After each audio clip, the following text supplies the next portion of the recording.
in the quiet corners of the world, where memory sleeps and history breathes, there are stories that wait to be told, stories etched into the very bones of the land, carried on the whisper of the wind through ancient trees. Our story begins here, in a place like that, in a time long past, but not so distant that we can't feel its echo in our own lives. Imagine, if you will, a dawn unlike any other. It is the 1830s, and the Appalachian hills are veiled in a thick, silver mist. The sun, a pale, hesitant orb, struggles to pierce the shroud, casting long, ethereal rays that paint the landscape in shades of gray and lavender. There is no birdsong, no rustle of wildlife in the undergrowth. A profound silence hangs in the air, a stillness that feels heavy, expectant, like the world is holding its breath. This silence is not one of peace, but of sorrow. It is the quiet that follows a storm, the hush that falls after a profound and irreversible change. This is the backdrop for a journey that will test the very limits of human endurance, a journey born of pain, marked by survival, and steeped in a loss so deep it would stain the land for generations to come. We are about to walk in the footsteps of those who came before us, people whose names are mostly forgotten, whose faces are lost to time. They were mothers and fathers, sons and daughters, elders and children. They had hopes and dreams, just as we do. They loved this land, these rolling hills and deep, shadowed valleys. It was their home, their sanctuary, the only world they had ever known. And in the heart of this silent dawn, they were about to lose it all.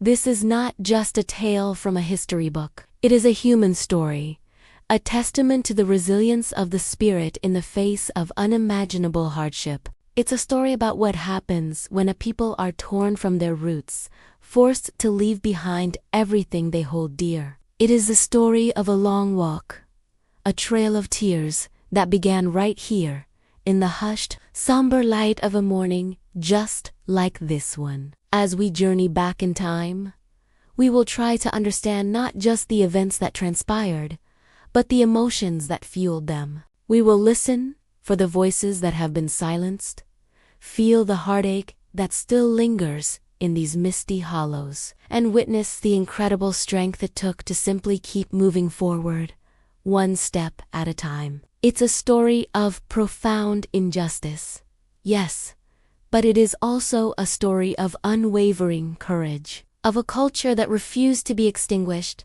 and of a spirit that could not be broken. The mist begins to thin, revealing the rugged beauty of the mountains, their peaks like ancient, slumbering giants. The air is cool and damp, carrying the scent of pine and wet earth. For the people wakened to this day, it is a smell they have known their entire lives, a smell that means home. But today, it is a scent of goodbye. The world they knew is fading with the morning mist, and a new, uncertain path lies ahead. This is where their long walk begins, and it's where our journey of understanding begins as well. We will follow them, not as detached observers, but with empathy and respect, seeking to honor their memory by telling their story as truthfully as we can. We will explore the deep connections they had to this land, the traditions that sustained them, and the devastating impact of policies that saw them as obstacles to progress.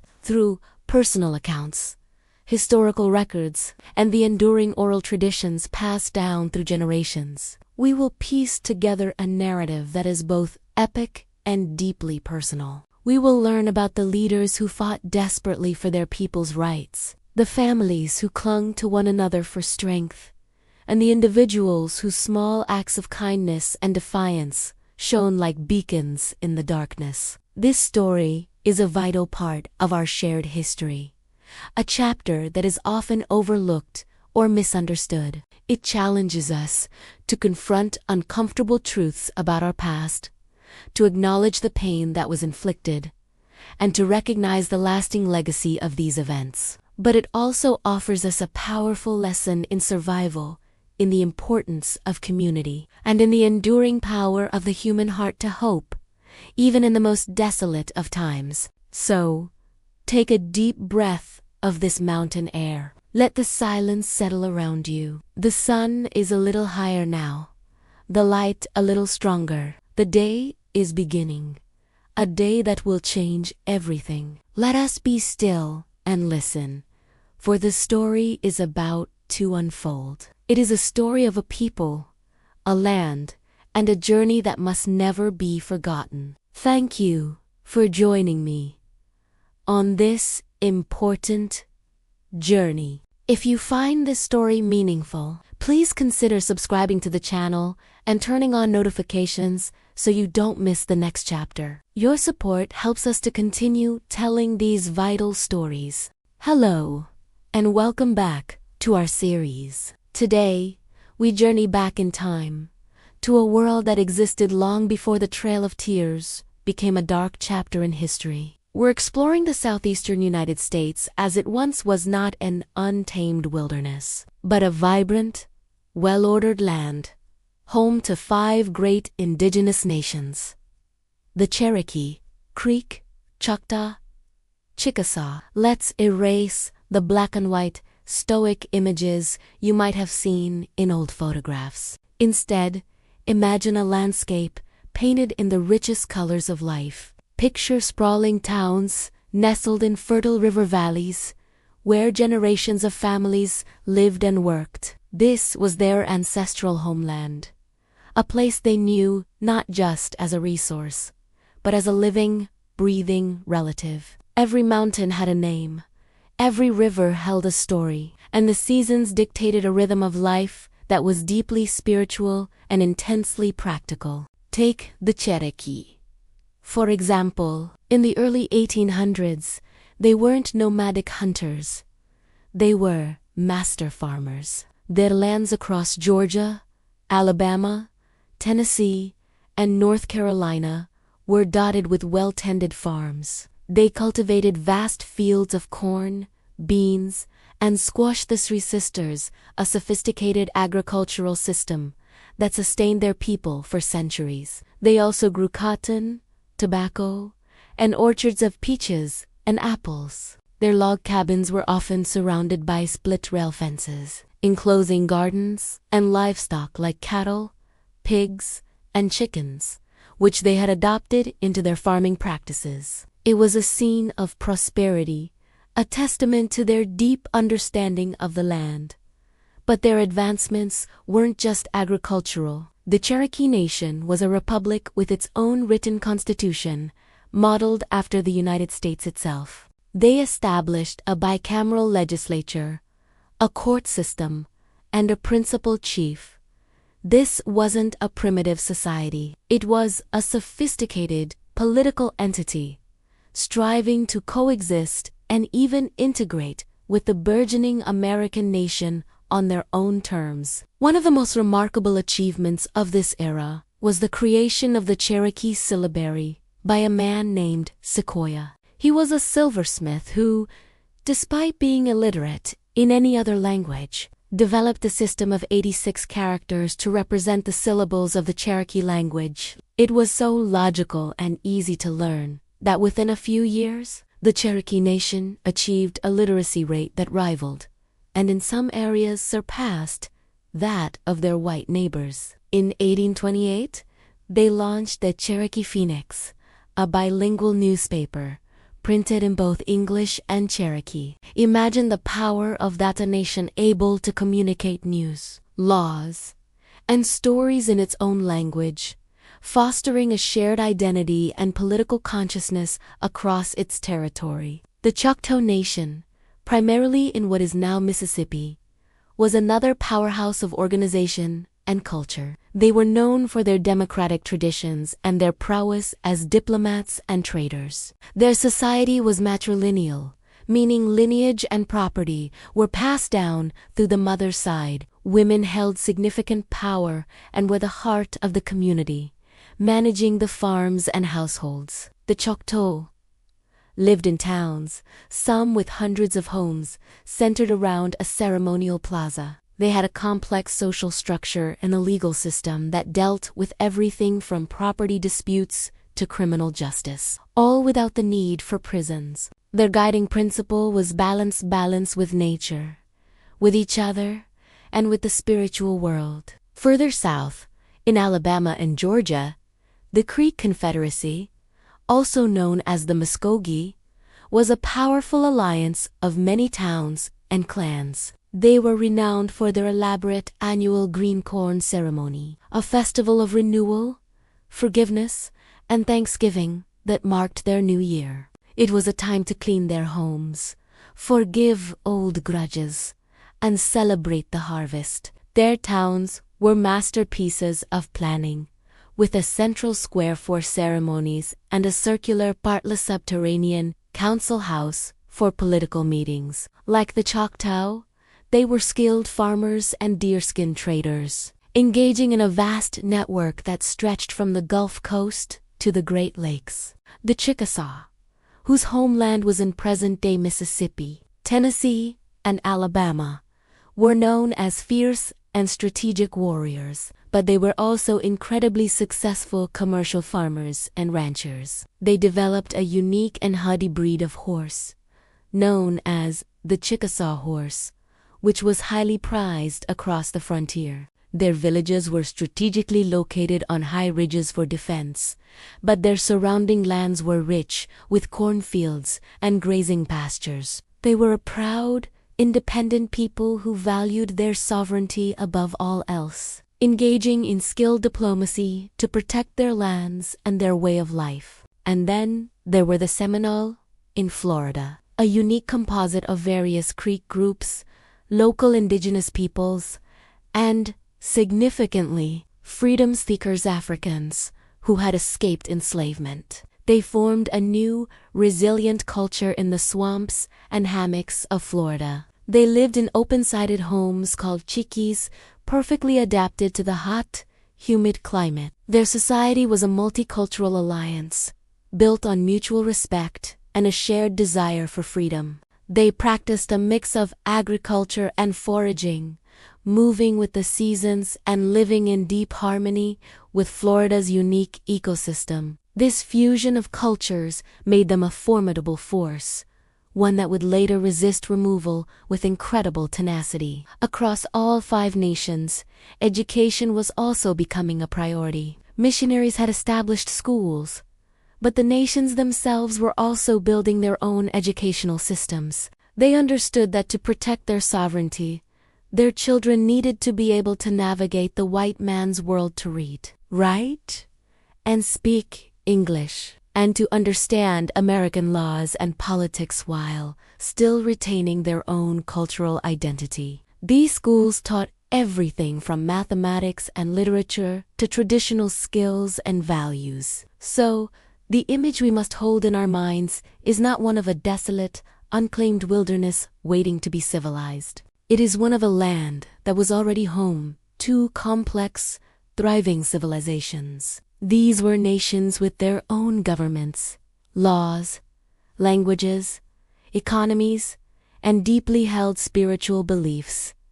They were farmers, politicians, teachers, and traders. They were building a future, adapting and innovating while holding fast to the traditions that defined them. This was the vibrant world that existed right before the devastating policies of Indian removal would seek to erase it from the map and from memory. Understanding this prosperity and sophistication is crucial because it highlights the true scale of the tragedy that was to come. Thank you for joining me on this journey back in time. It's a history that is complex and often painful, but it's essential to understand. If you found this meaningful, please like this video, subscribe to our channel, and hit the notification bell so you don't miss the next chapter in our story. See you next time.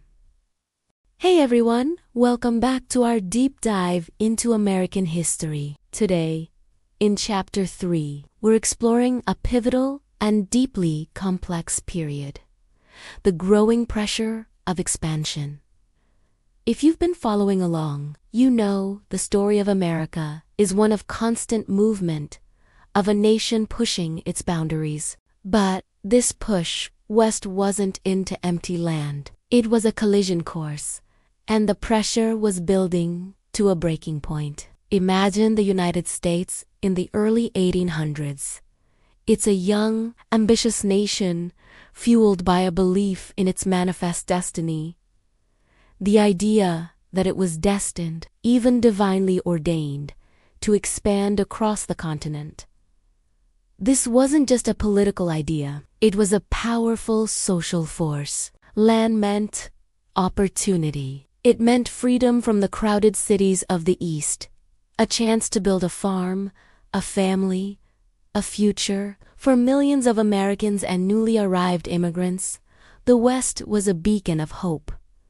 But where was this West? It was the ancestral homelands of numerous Native American nations. Specifically, our focus today is on the Southeast, where the 5 civilized tribes, the Cherokee, Chickasaw, Choctaw Creek, and Seminole, had lived for centuries. These weren't nomadic groups, as some stereotypes might suggest. They had developed complex societies, established permanent towns, and created sophisticated agricultural systems.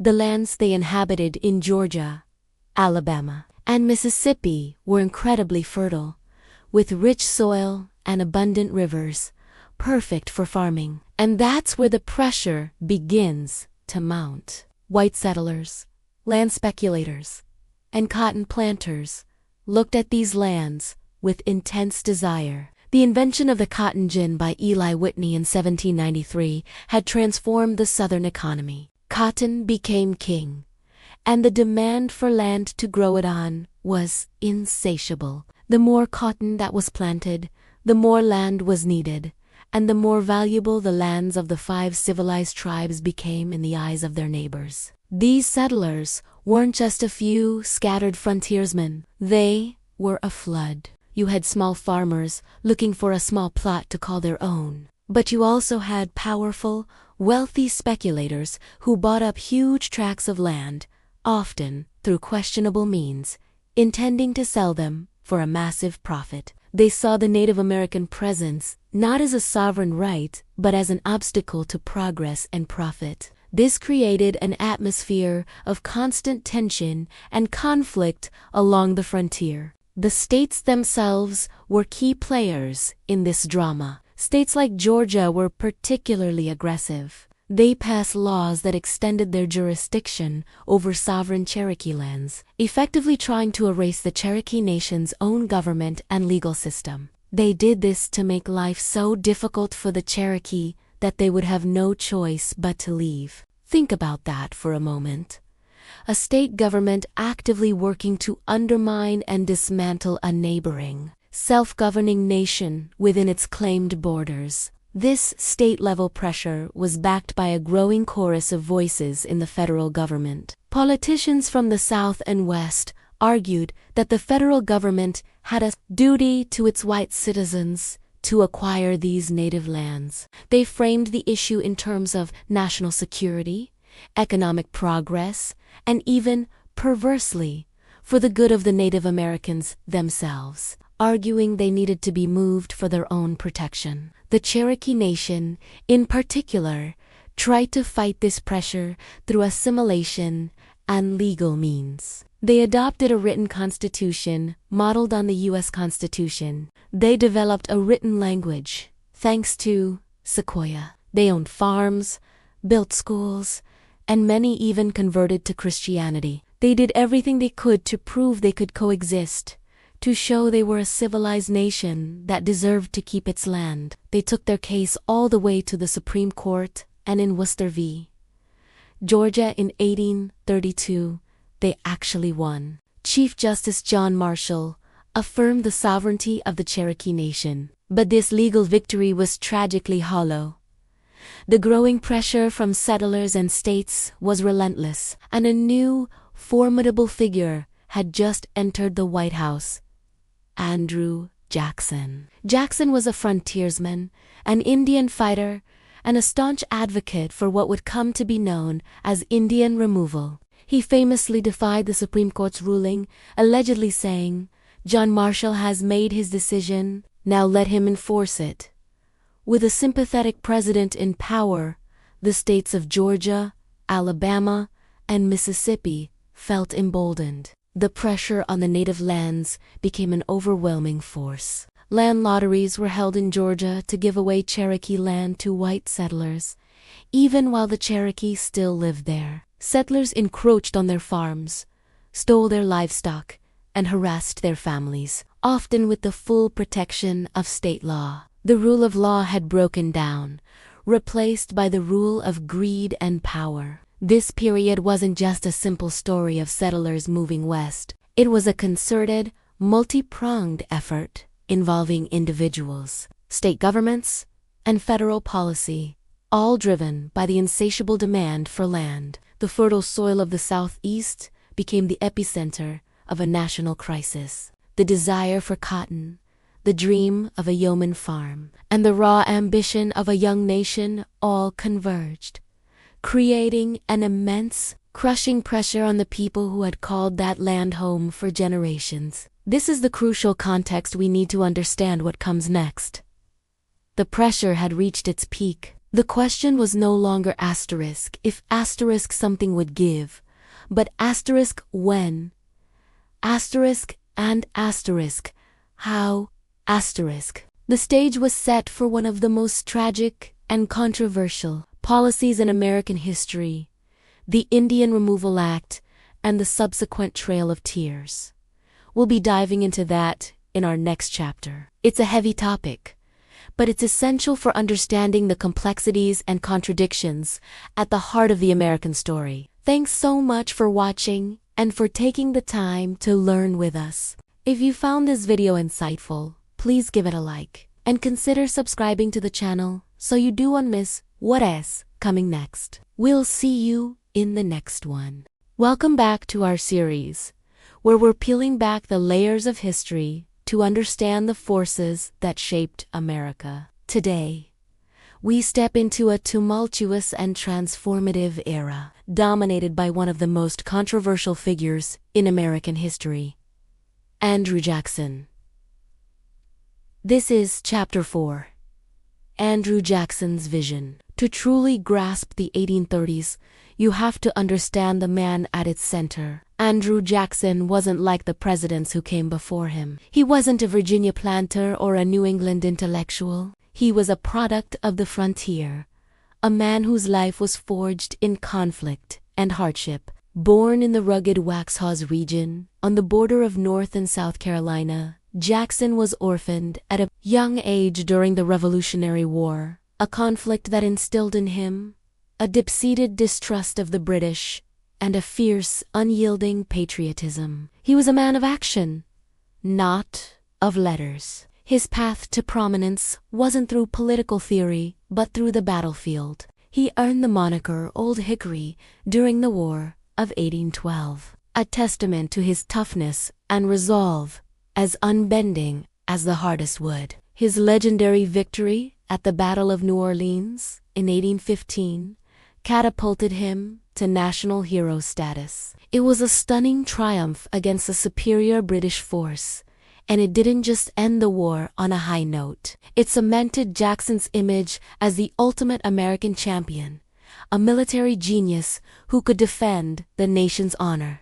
This military background is crucial to understanding his presidency. He saw the world in terms of allies and enemies, battles to be won, and objectives to be secured. He approached politics with the same direct, often confrontational, style he used on the battlefield. He believed in loyalty, strength, and decisive leadership. This resonated powerfully with a large segment of the American population. By the time he ran for president, America was changing. The old order, dominated by the East Coast elite, was giving way to a more democratic and expansionist spirit, especially in the growing West and South. This is where Jackson's populist appeal really took hold. He presented himself as a defender of the common man against the corrupting influence of what he called the moneyed aristocracy, the bankers, the powerful politicians, and the financial institutions of the East. To his supporters, he was a true Democrat, a man of the people who would dismantle the systems that favored the wealthy and privileged. He promised to clean up Washington, to restore government to its rightful owners, the ordinary citizens. His campaign rallies were boisterous affairs, filled with people who saw in Jackson a reflection of themselves strong, self-made, and fiercely independent. He spoke their language, understood their grievances, and promised to be their voice in the White House. His inauguration in 1829 was unlike any before it. The White House was thrown open, and a massive, chaotic crowd of supporters flooded in, eager to celebrate their hero's victory. It was a symbolic moment. The people were literally taking over the House of Power. However, Jackson's vision of progress and democracy for the common man had a dark and tragic side, a side that brought devastation to Native American nations. Central to his presidency was the policy of Indian removal. From Jackson's perspective, and the perspective of many white Americans at the time, Native Americans were an obstacle to progress. They occupied vast tracts of fertile land in the southeastern Georgia, Alabama, Mississippi, and Florida land that white settlers, particularly cotton planters, coveted. Jackson framed his removal policy under the guise of civilization and progress, arguing it was for the Native Americans' own good. He claimed that the independent tribal nations could not survive, let alone thrive, in close proximity to white settlements. He argued that their cultures were destined to fade away, and that the only way to save them from extinction was to move them west of the Mississippi River, to a designated Indian territory, in what is now Oklahoma. There, he argued, they could be protected from the corrupting influence of white society and could slowly learn the ways of civilized life, agriculture, private property, and Christianity. This paternalistic argument was a thin veil for the brutal reality. It wasn't about saving Native Americans. It was about taking their land. For decades, many of the southeastern tribes, like the Cherokee and Seminole Nations, referred to as the 5 civilized tribes, had made incredible efforts to assimilate. The Cherokee, for example, had developed a written language, created a constitution modeled on that of the United States, adopted American-style farming, and built schools and churches. They had done everything they were asked to do to prove they were civilized. They had played by the rules. But it wasn't enough. The insatiable demand for land, fueled by the cotton boom, was relentless. The state of Georgia passed laws to strip the Cherokee of their rights and seize their lands, and Jackson's administration fully supported these actions. Despite the Supreme Court ruling in favor of the Cherokee in the landmark case Worcester v. Georgia in 1832, Jackson famously defied the court's decision. He allegedly said, "John Marshall has made his decision. Now let him enforce it." With the president's backing, the path was cleared for the Indian Removal Act of 1830. This act gave Jackson the authority to negotiate treaties with the southern tribes to exchange their ancestral lands in the east for territory in the west.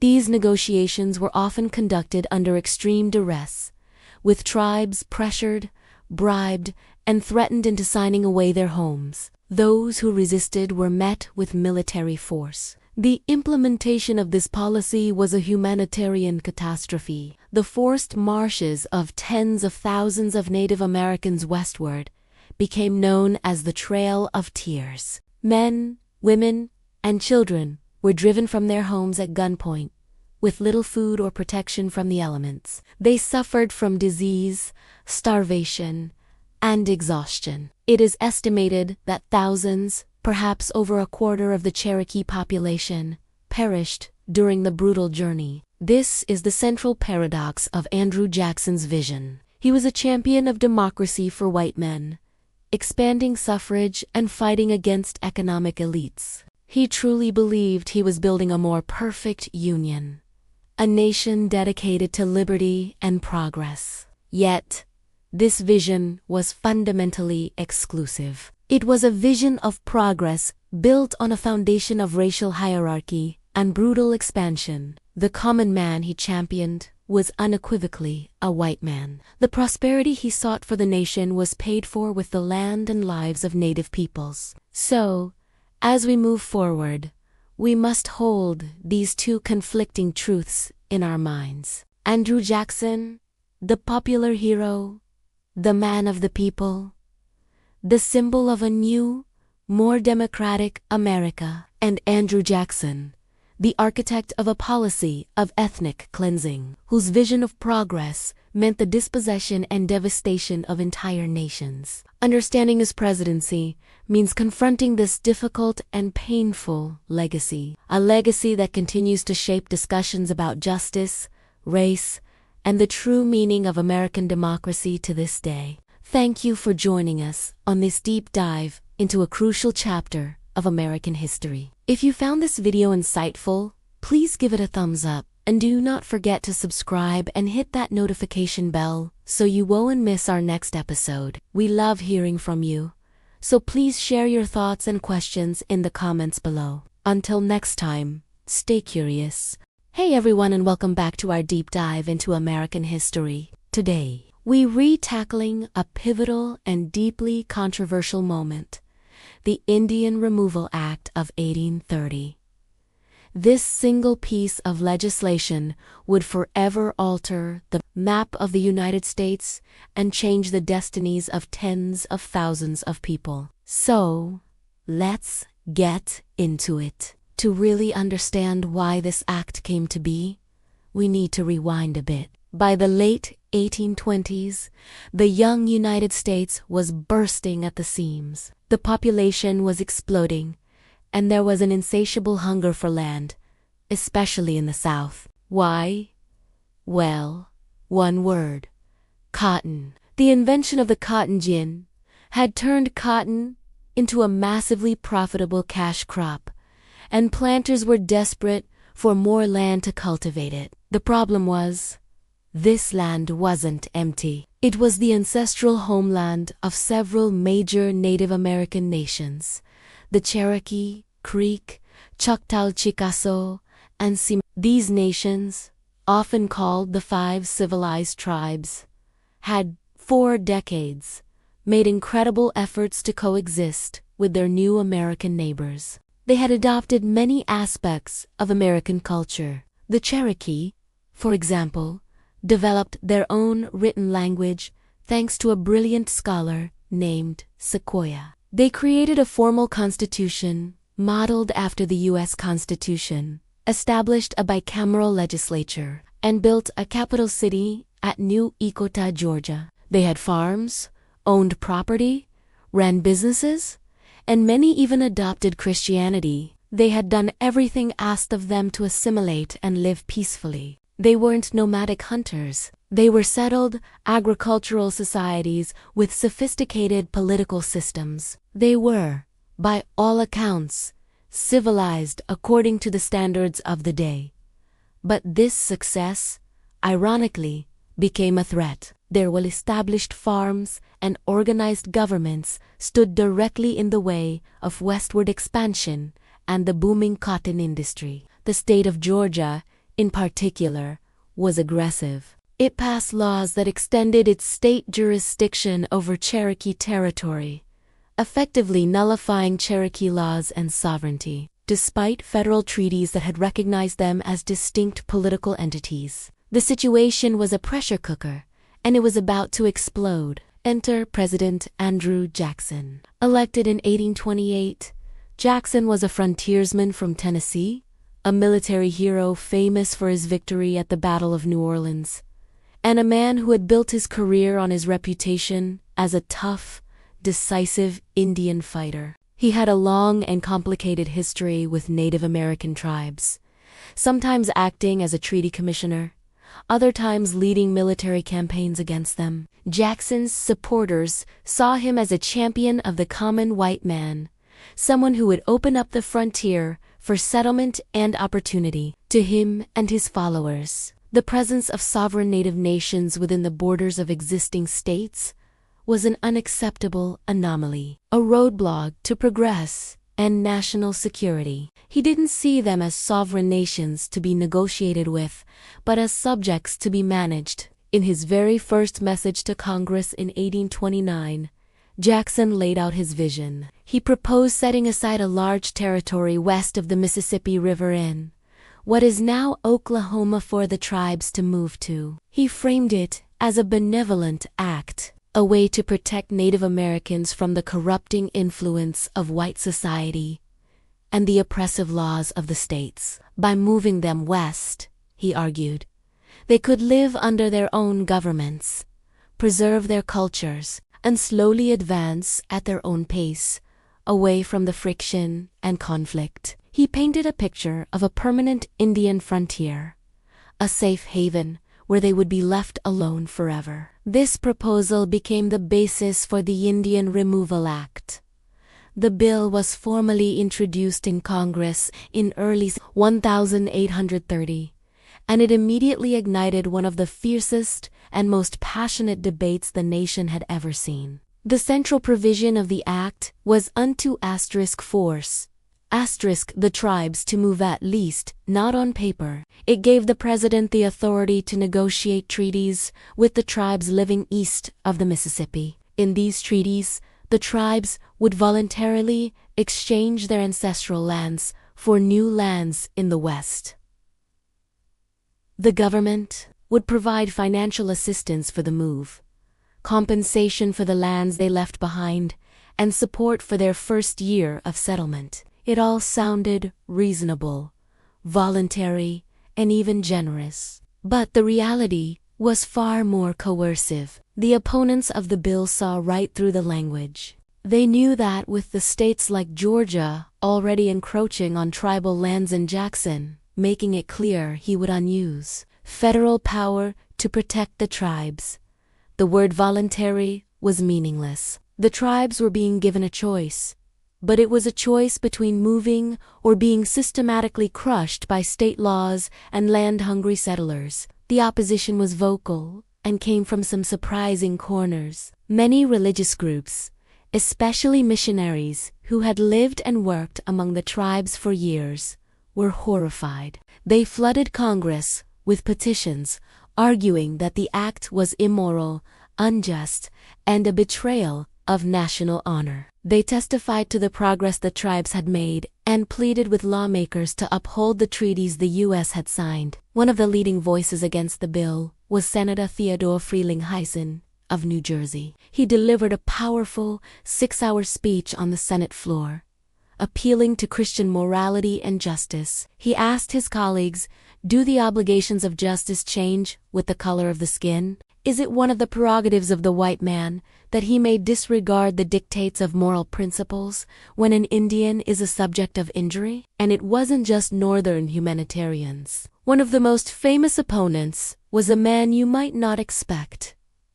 Congressman Davy Crockett of Tennessee, the legendary frontiersman and folk hero, was a political ally of Jackson. But on this issue, he broke ranks. Having lived near and interacted with Native people, he felt the bill was a cruel injustice. He knew his opposition would be political suicide in his home state, where support for removal was overwhelming. His friends warned him it would end his career. But Crockett stood his ground, famously declaring, "I would sooner be honestly and politically damned than hypocritically immortalized." He voted against the bill, and just as predicted, he lost his next election. The debate raged for months. Supporters of the bill argued it was a matter of states' rights and national progress. They dismissed the opposition as naive idealists who didn't understand the Indian problem. They played on racial prejudices, portraying Native Americans as savages incapable of self-government, who were holding back the tide of civilization. They insisted that removal was the only way to save them from extinction. In the end, the vote was incredibly close. In the House of Representatives, the Indian Removal Act passed by a razor-thin margin, just 102-97.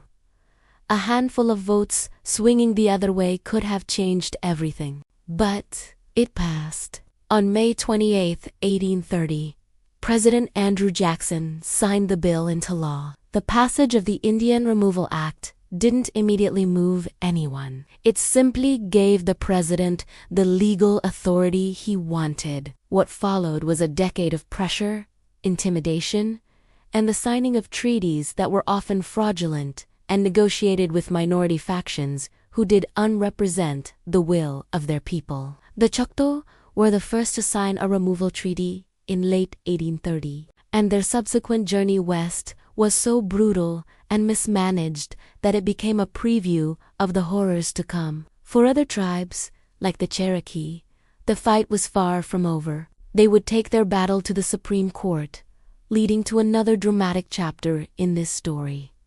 But the die had been cast. The Indian Removal Act of 1830 set in motion a chain of events that would lead to the forced migration of nearly 50,000 people, and the tragic journey that would become known as the Trail of Tears. It was a turning point that exposed the deep contradictions in America's ideals of liberty and justice, and its consequences are still felt to this day. Thank you so much for joining me for this chapter. It's a heavy topic, but an essential one to understand. If you found this video insightful, please give it a thumbs up and consider subscribing to the channel for more history deep dives. We'll be covering the Supreme Court cases and the Trail of Tears itself in our next episode. As always, thanks for watching, and we'll see you next time.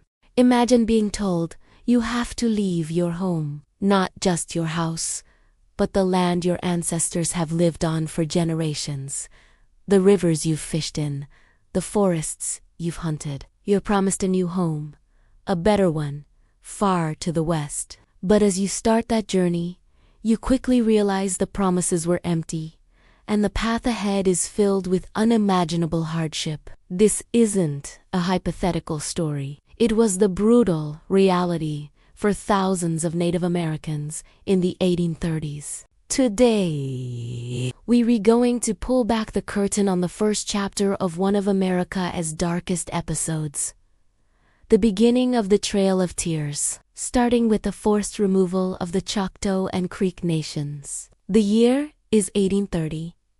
The Indian Removal Act has just been signed into law by President Andrew Jackson. The political debate was fierce, but the ink is now dry. The stated goal was to move the southeastern tribes Choctaw, Creek, Chickasaw, Cherokee, and Seminole to new lands west of the Mississippi River. The first nation to face this systematic expulsion was the Choctaw. In September 1830, under immense pressure, Choctaw leaders signed the Treaty of Dancing Rabbit Creek.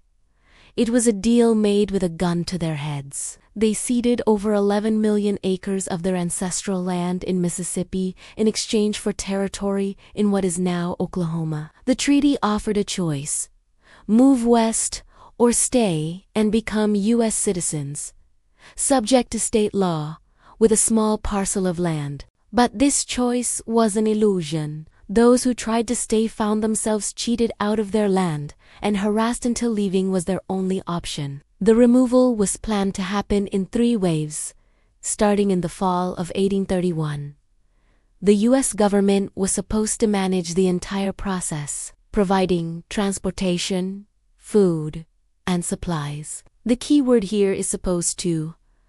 The reality was a logistical nightmare born of incompetence, corruption, and a staggering lack of care for human life. The first group of about 4,000 Choctaw began their journey just as an unusually harsh winter descended. They were supposed to travel by steamboat and wagon, but the rivers were low and the roads turned to impassable mud. Promised wagons never appeared. Food supplies were spoiled, insufficient, or sold off by corrupt contractors for a profit. People were forced to walk hundreds of miles through ice and snow, with little more than the clothes on their backs. One of the most devastating blows was a sudden outbreak of cholera. The pandemic was sweeping the globe, and it hit the crowded, unsanitary travel parties with terrifying force. People grew sick and died with shocking speed, often within hours. There was no medicine,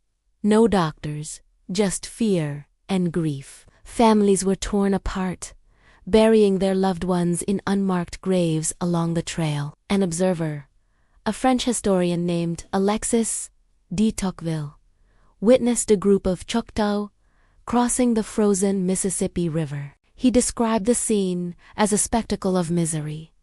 He saw men, women, and children, the wounded, the sick, the newborn, the old, all huddled together, their faces etched with a deep and silent sorrow. He wrote that they were leaving their homeland forever, with no hope of ever returning. The Choctaw called their journey the Trail of Tears and Death. By the time the 3 waves of removal were complete, it's estimated that at least 2,500 Choctaw, quarter of their population, had perished from disease, starvation, and exposure. While the Choctaw tragedy was unfolding, pressure was mounting on their neighbors, the Creek Nation. The Creeks, or Muskogee, had already lost vast amounts of land in previous treaties. Now, in 1832, they were forced into the Treaty of Kusit. This treaty was particularly deceptive. It didn't call for immediate, mandatory removal. Instead, it divided the remaining Creek land into individual allotments. Each Creek head of family was supposed to get a parcel of land. They could either sell it and move west voluntarily, or they could stay. But this was a trap designed by land speculators and fraudulent government agents. Speculators descended like vultures, using alcohol, threats, and outright fraud to trick Creeks into signing away their land for pennies. People were declared dead when they were still alive. Signatures were forged.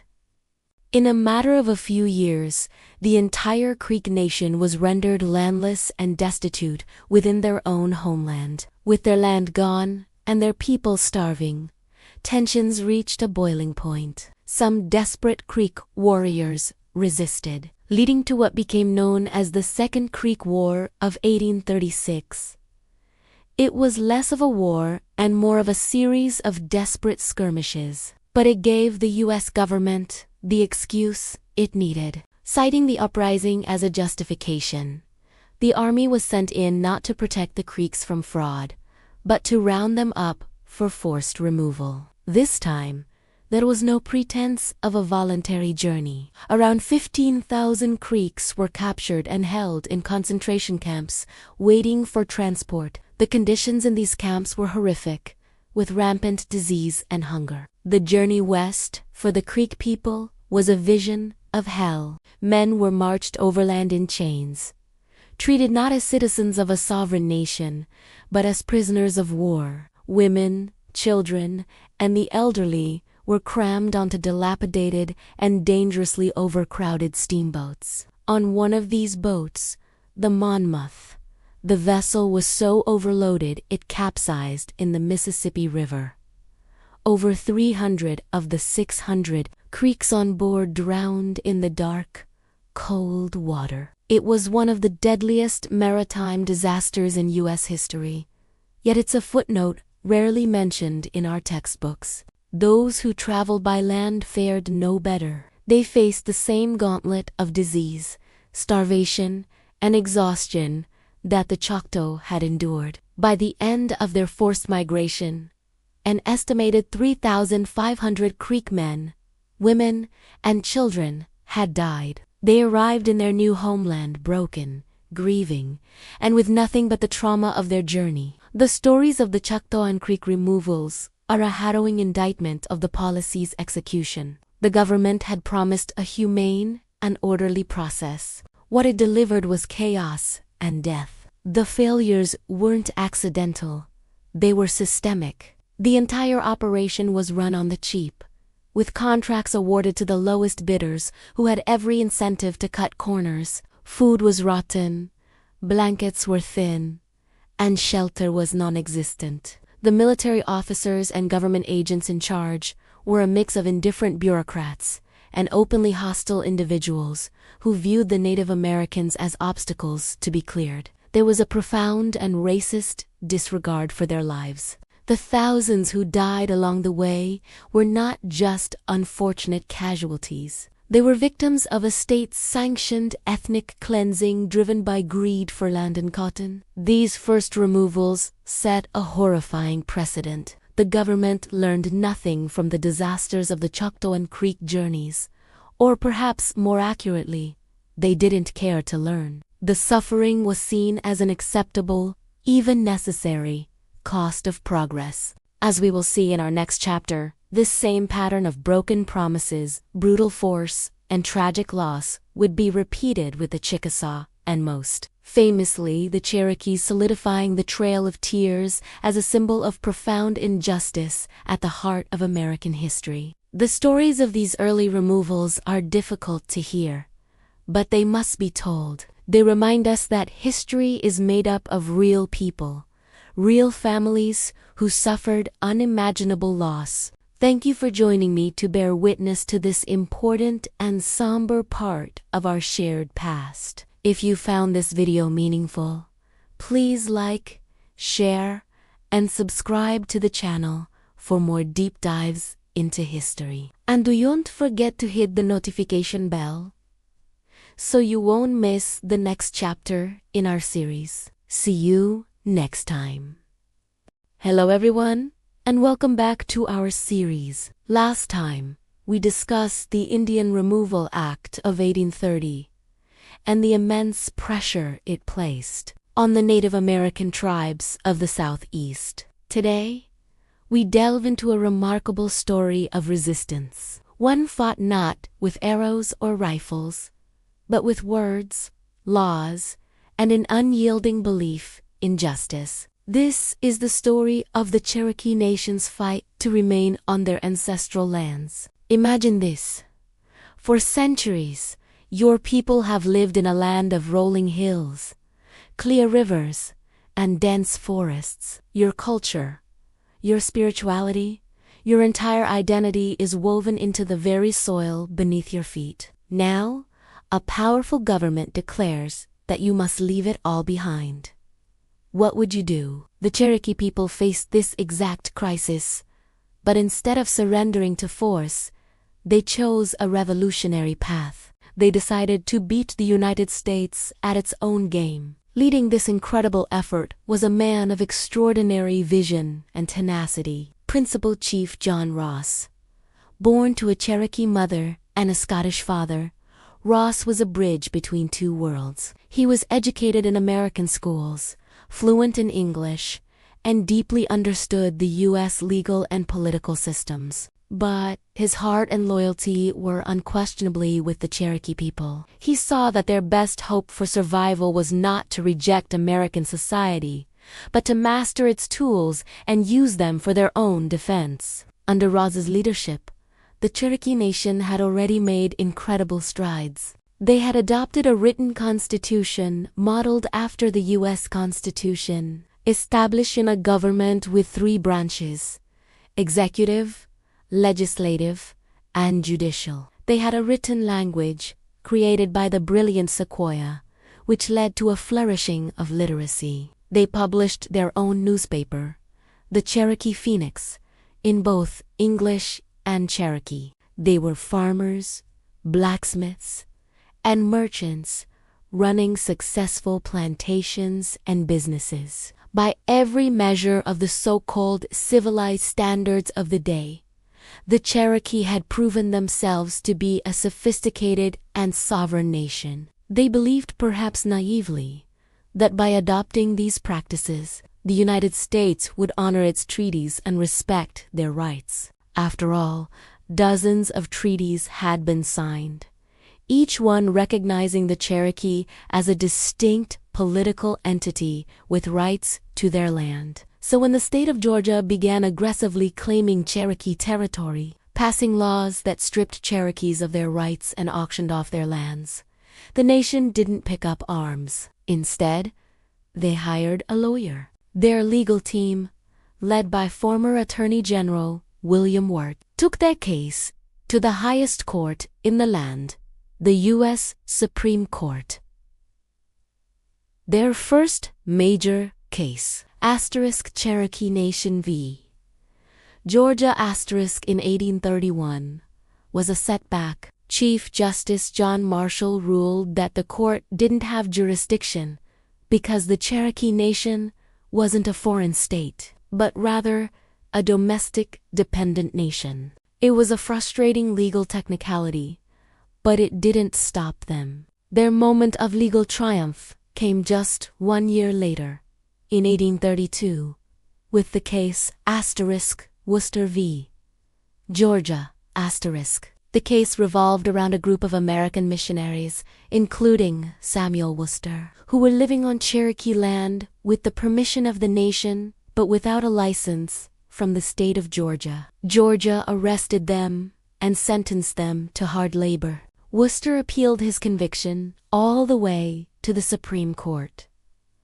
This time, the ruling was a stunning victory for the Cherokee. Chief Justice Marshall declared that the Georgia laws were unconstitutional. He affirmed that the Cherokee Nation was a sovereign entity and that the authority of the state of Georgia did not extend into their territory. The treaties between the U.S. government and the Cherokee were the supreme law of the land. Legally, the Cherokee had won. The court had sided with them. They had used the American legal system and emerged victorious. But a legal victory is only as powerful as the will to enforce it. And this is where the story takes a tragic turn. President Andrew Jackson, a staunch advocate of Indian removal, famously and defiantly remarked, "John Marshall has made his decision. Now let him enforce it." Jackson simply refused to uphold the Supreme Court's ruling. He sided with the state of Georgia and continued to push for the removal of the Cherokee people. Imagine the devastation. The Cherokee had placed their faith in the American system of justice. They had played by the rules, argued their case with intellect and reason, and won. But the President of the United States, the man sworn to uphold the law, chose to ignore it. It was a profound betrayal that shattered their hopes and left them in a perilous position. Despite this, John Ross and the majority of the Cherokee people did not give up. They continued to petition Congress, to write letters, to negotiate, and to diplomatically resist the pressure to sign a removal treaty. For years, they held firm, refusing to surrender the land that was their birthright. This unwavering resistance, this fight for their homes through legal and political channels, is a powerful testament to their courage and resilience. However, this unity began to fracture under the immense and constant pressure. A small, unauthorized faction within the Cherokee Nation, later known as the Treaty Party, began to believe that resistance was futile. They felt that the only way to save their people from total destruction was to negotiate the best possible deal they could get and move west. This internal division, sown by years of external pressure, would lead to the darkest chapter in Cherokee history, which we will explore in our next episode. The Cherokee resistance, led by John Ross, is a crucial, often overlooked chapter in American history. It demonstrates a sophisticated political and legal struggle for sovereignty and human rights. They proved that resistance can take many forms, and that the fight for justice can be waged in a courtroom as fiercely as on a battlefield. Their story is a powerful reminder of the enduring strength of a people determined to hold on to their identity and their home against overwhelming odds. Thank you so much for joining me today to learn about this incredible story of resilience. If you found this video informative, please give it a thumbs up and consider subscribing to the channel so you don't miss the next chapter in this powerful series. We'll see you next time. Hey everyone, and welcome back to the channel. Today, we're diving deep into a pivotal, yet often heartbreaking, moment in American history. The Supreme Court case of Worcester v. Georgia in 1832. This isn't just a story about a court case, it's a story about sovereignty, broken promises, and a clash of powers that would seal the fate of the Cherokee Nation. So, let's set the stage. The early 1800s were a time of intense pressure for Native American tribes in the southeastern United States, including the Cherokee, Creek, Choctaw, Chickasaw, and Seminole. They were living on ancestral lands that American settlers, fueled by a hunger for land and the discovery of gold, desperately wanted. The state of Georgia was particularly aggressive, passing a series of laws aimed at stripping the Cherokee of their rights and seizing their territory. Now, the Cherokee were not a primitive people by any stretch of the imagination. They had a written language, a constitution modeled after the U.S. Constitution, a thriving agricultural economy,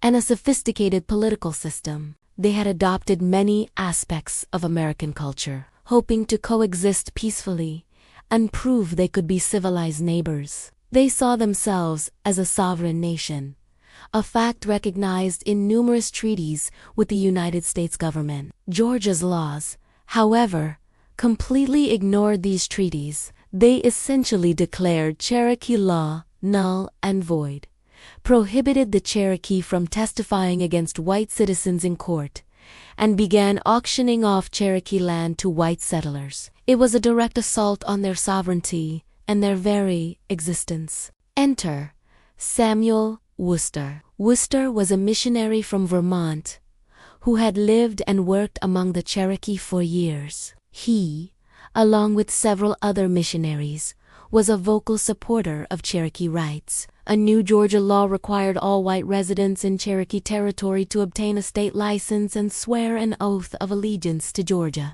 Worcester and his colleague, Eleazar Butler, refused. They argued that the state of Georgia had no legal authority within the Cherokee Nation, as federal treaties had established the Cherokee as a distinct political community. For Engehoff defiance, Worcester and Butler were arrested, tried, and sentenced to 4 years of hard labor. It was a clear power play by Georgia, designed to intimidate anyone who stood with the Cherokee. But this arrest would become the catalyst for a monumental legal battle. With the backing of the Cherokee Nation, Worcester appealed his conviction all the way to the United States Supreme Court. The case, which we now know as Worcester v. Georgia, landed in front of Chief Justice John Marshall. Marshall was a titan of American law, a Federalist who believed in a strong central government and the sanctity of contracts and treaties. The core question before the court was simple but profound. Did the state of Georgia have the authority to impose its laws within the boundaries of the Cherokee Nation? The legal arguments were fascinating. Georgia, for its part, essentially boycotted the proceedings, refusing to even send a lawyer to argue its case. They believed the Supreme Court had no jurisdiction over them in this matter. Worcester's legal team, on the other hand, argued powerfully that the treaties between the United States and the Cherokee were the supreme law of the land. And these treaties explicitly recognized the Cherokee as a sovereign nation with its own government and territory. They contended that Georgia's laws were a direct violation of these federal treaties and, therefore, unconstitutional. In March of 1832, Chief Justice John Marshall delivered the majority opinion, and it was a bombshell. The court ruled decisively in favor of Samuel Worcester and, by extension, the Cherokee Nation. Marshall wrote that the Cherokee Nation was a distinct community, occupying its own territory, in which the laws of Georgia can have no force. He affirmed that the federal government, not the states, had sole authority in dealing with Native American tribes. The treaties were valid. The sovereignty of the Cherokee Nation was upheld by the highest court in the land. Worcester's conviction was overturned. It was a stunning legal victory. On paper, the Cherokee had won. Their rights, their land, and their sovereignty had been affirmed. They had placed their faith in the American legal system, and it seemed that faith had been rewarded. You can imagine the sense of relief and vindication that must have swept through the Cherokee leadership. They had played by the rules and won. But this is where the story takes its darkest turn. A court ruling is only as powerful as its enforcement, and the man obstaculos to enforce it was in the White House. President Andrew Jackson. Jackson was a populist, a military hero, and a staunch supporter of Indian removal. He had built his political career on a platform of westward expansion and opening up native lands to white settlement. He viewed Native American tribes not as sovereign nations, but as obstacles to progress. He had a deep-seated personal and political animosity towards them. Upon hearing of the Supreme Court's decision, Jackson is famously, though perhaps apocryphally, quoted as saying, "John Marshall has made his decision. Now let him enforce it." Whether he actually said those exact words is debated by historians, but his actions spoke louder than any quote. Jackson, as president, simply refused to enforce the ruling.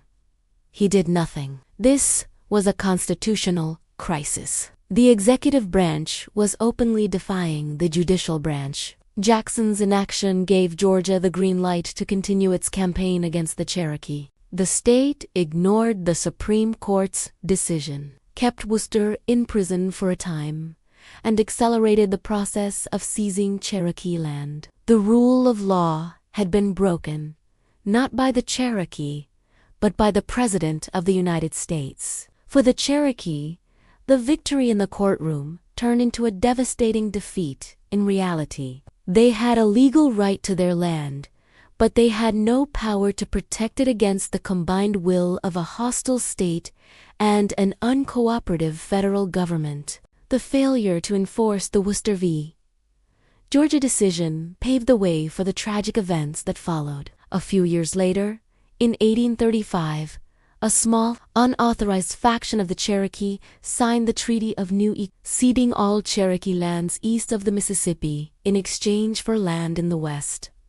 The vast majority of the Cherokee Nation, including Gigich Principal Chief John Ross, did not approve or sign this treaty. They considered it a fraud. But the U.S. government used it as the legal justification for the forced removal of the entire Cherokee people. This led to the infamous Trail of Tears in 1838.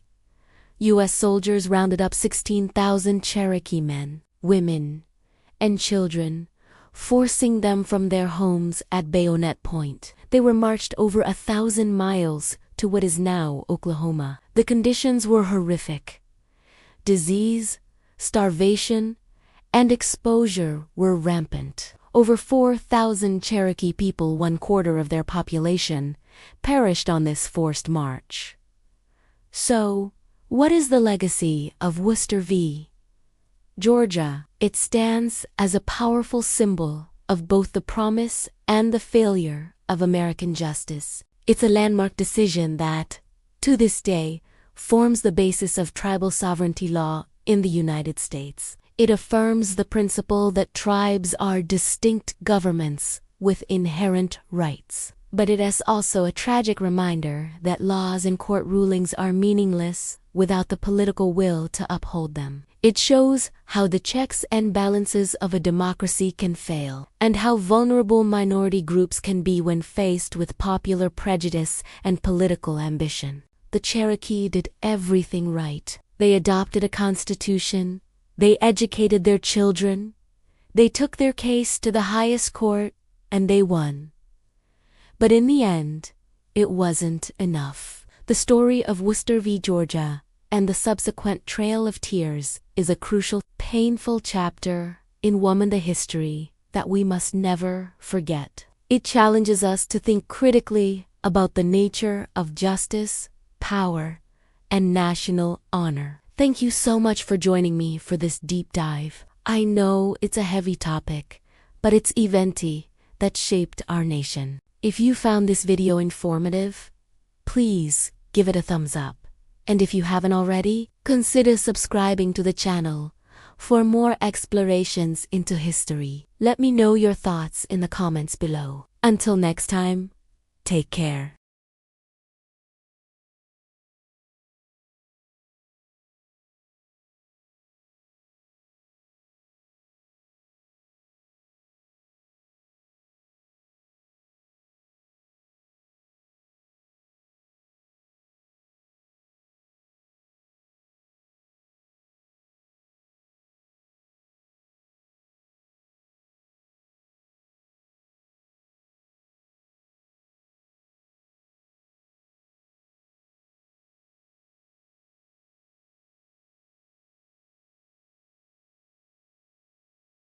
Hello and welcome back to our series. Today, we delve into a dark and pivotal moment.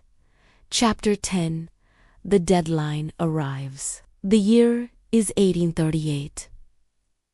The air in the Cherokee Nation, once filled with the sounds of a thriving society, is now thick with tension and a looming sense of dread. For years, the Cherokee people, led by Principal Chief John Ross, had fought a legal and political battle to remain on their ancestral lands. They had adopted a constitution, created a written language, and built a society that mirrored the American Republic, all in an effort to prove their sovereignty and right to stay. But the insatiable hunger for land and the political machinations in Washington had set a tragic course. The Treaty of Nueces, a document signed by a small, unauthorized faction of the Cherokee people, had become the legal pretext for removal. The majority of the Cherokee Nation, over 16,000 people, had rejected this treaty. They had signed petitions, sent delegations,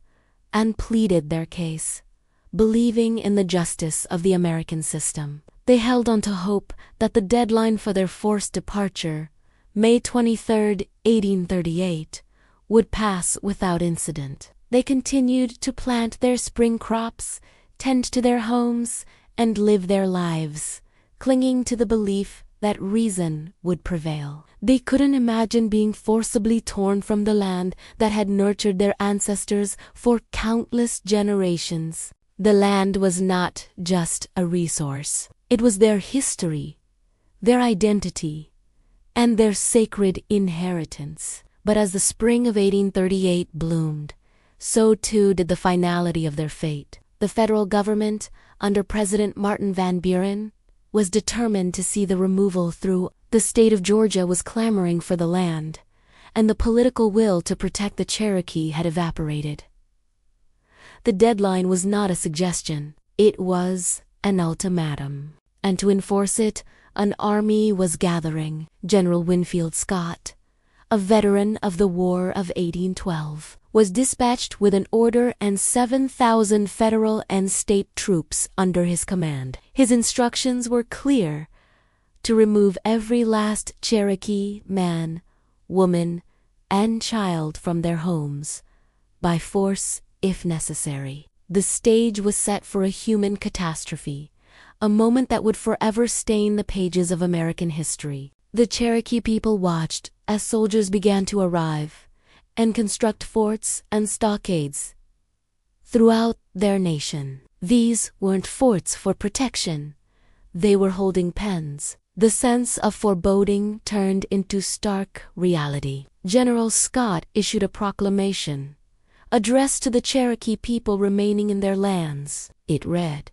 in part, "The full moon of May is already on the wane, and before another shall have passed away, every Cherokee man, woman, and child must be in motion to join their brethren in the far west."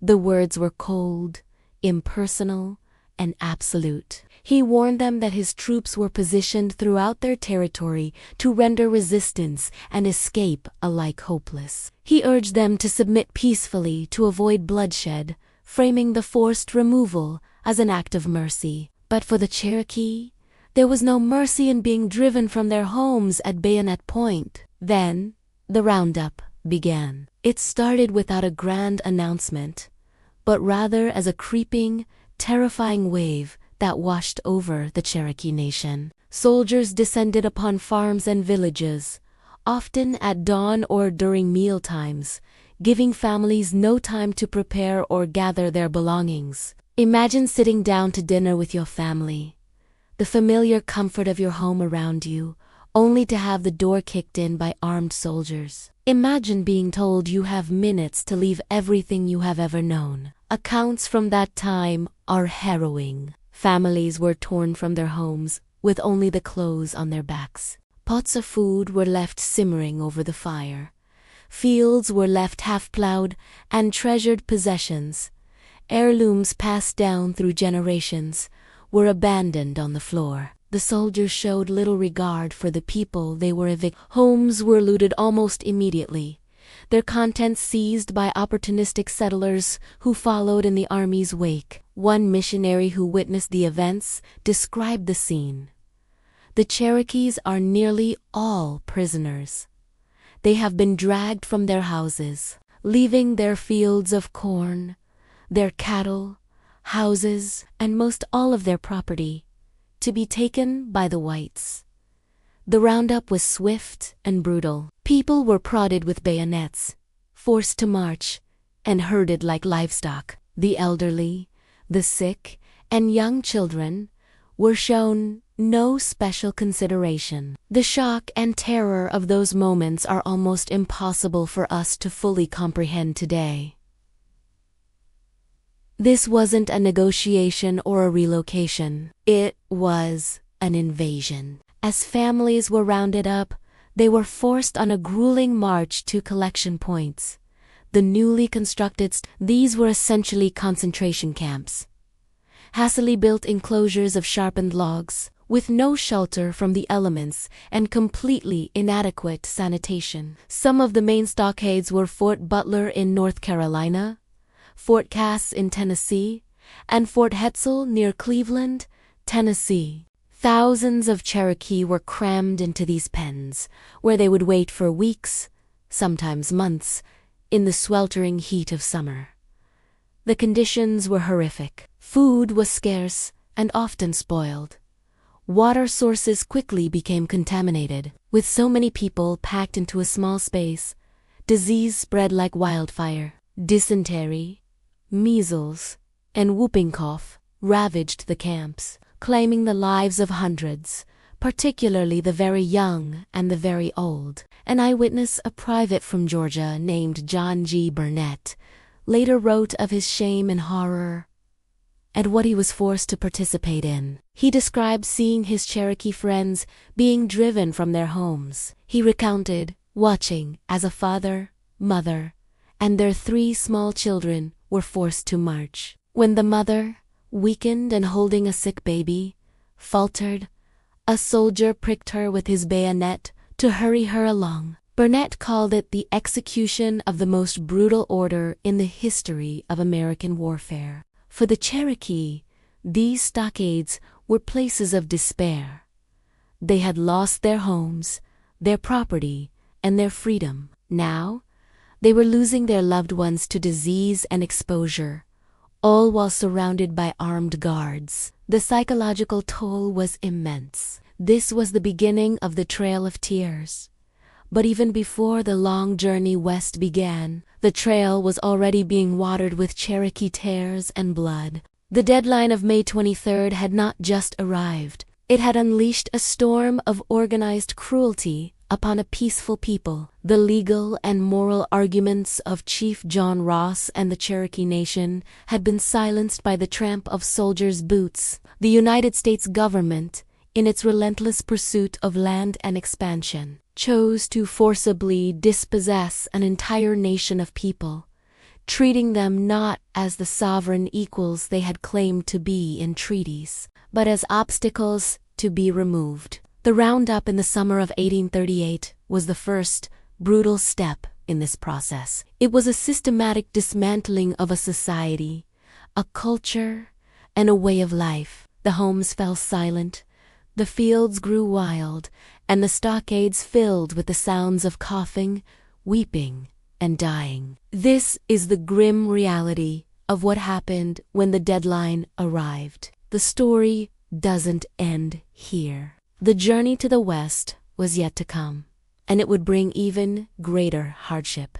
Thank you for joining us for this solemn chapter. It's a difficult but essential part of our shared history to understand and remember. If you found this video informative, please consider liking it and subscribing to the channel for the continuation of our series. Hit the notification bell so you don't miss the next episode. We appreciate your support as we continue to explore these important stories. See you next time. Imagine this. October 1st, 1838.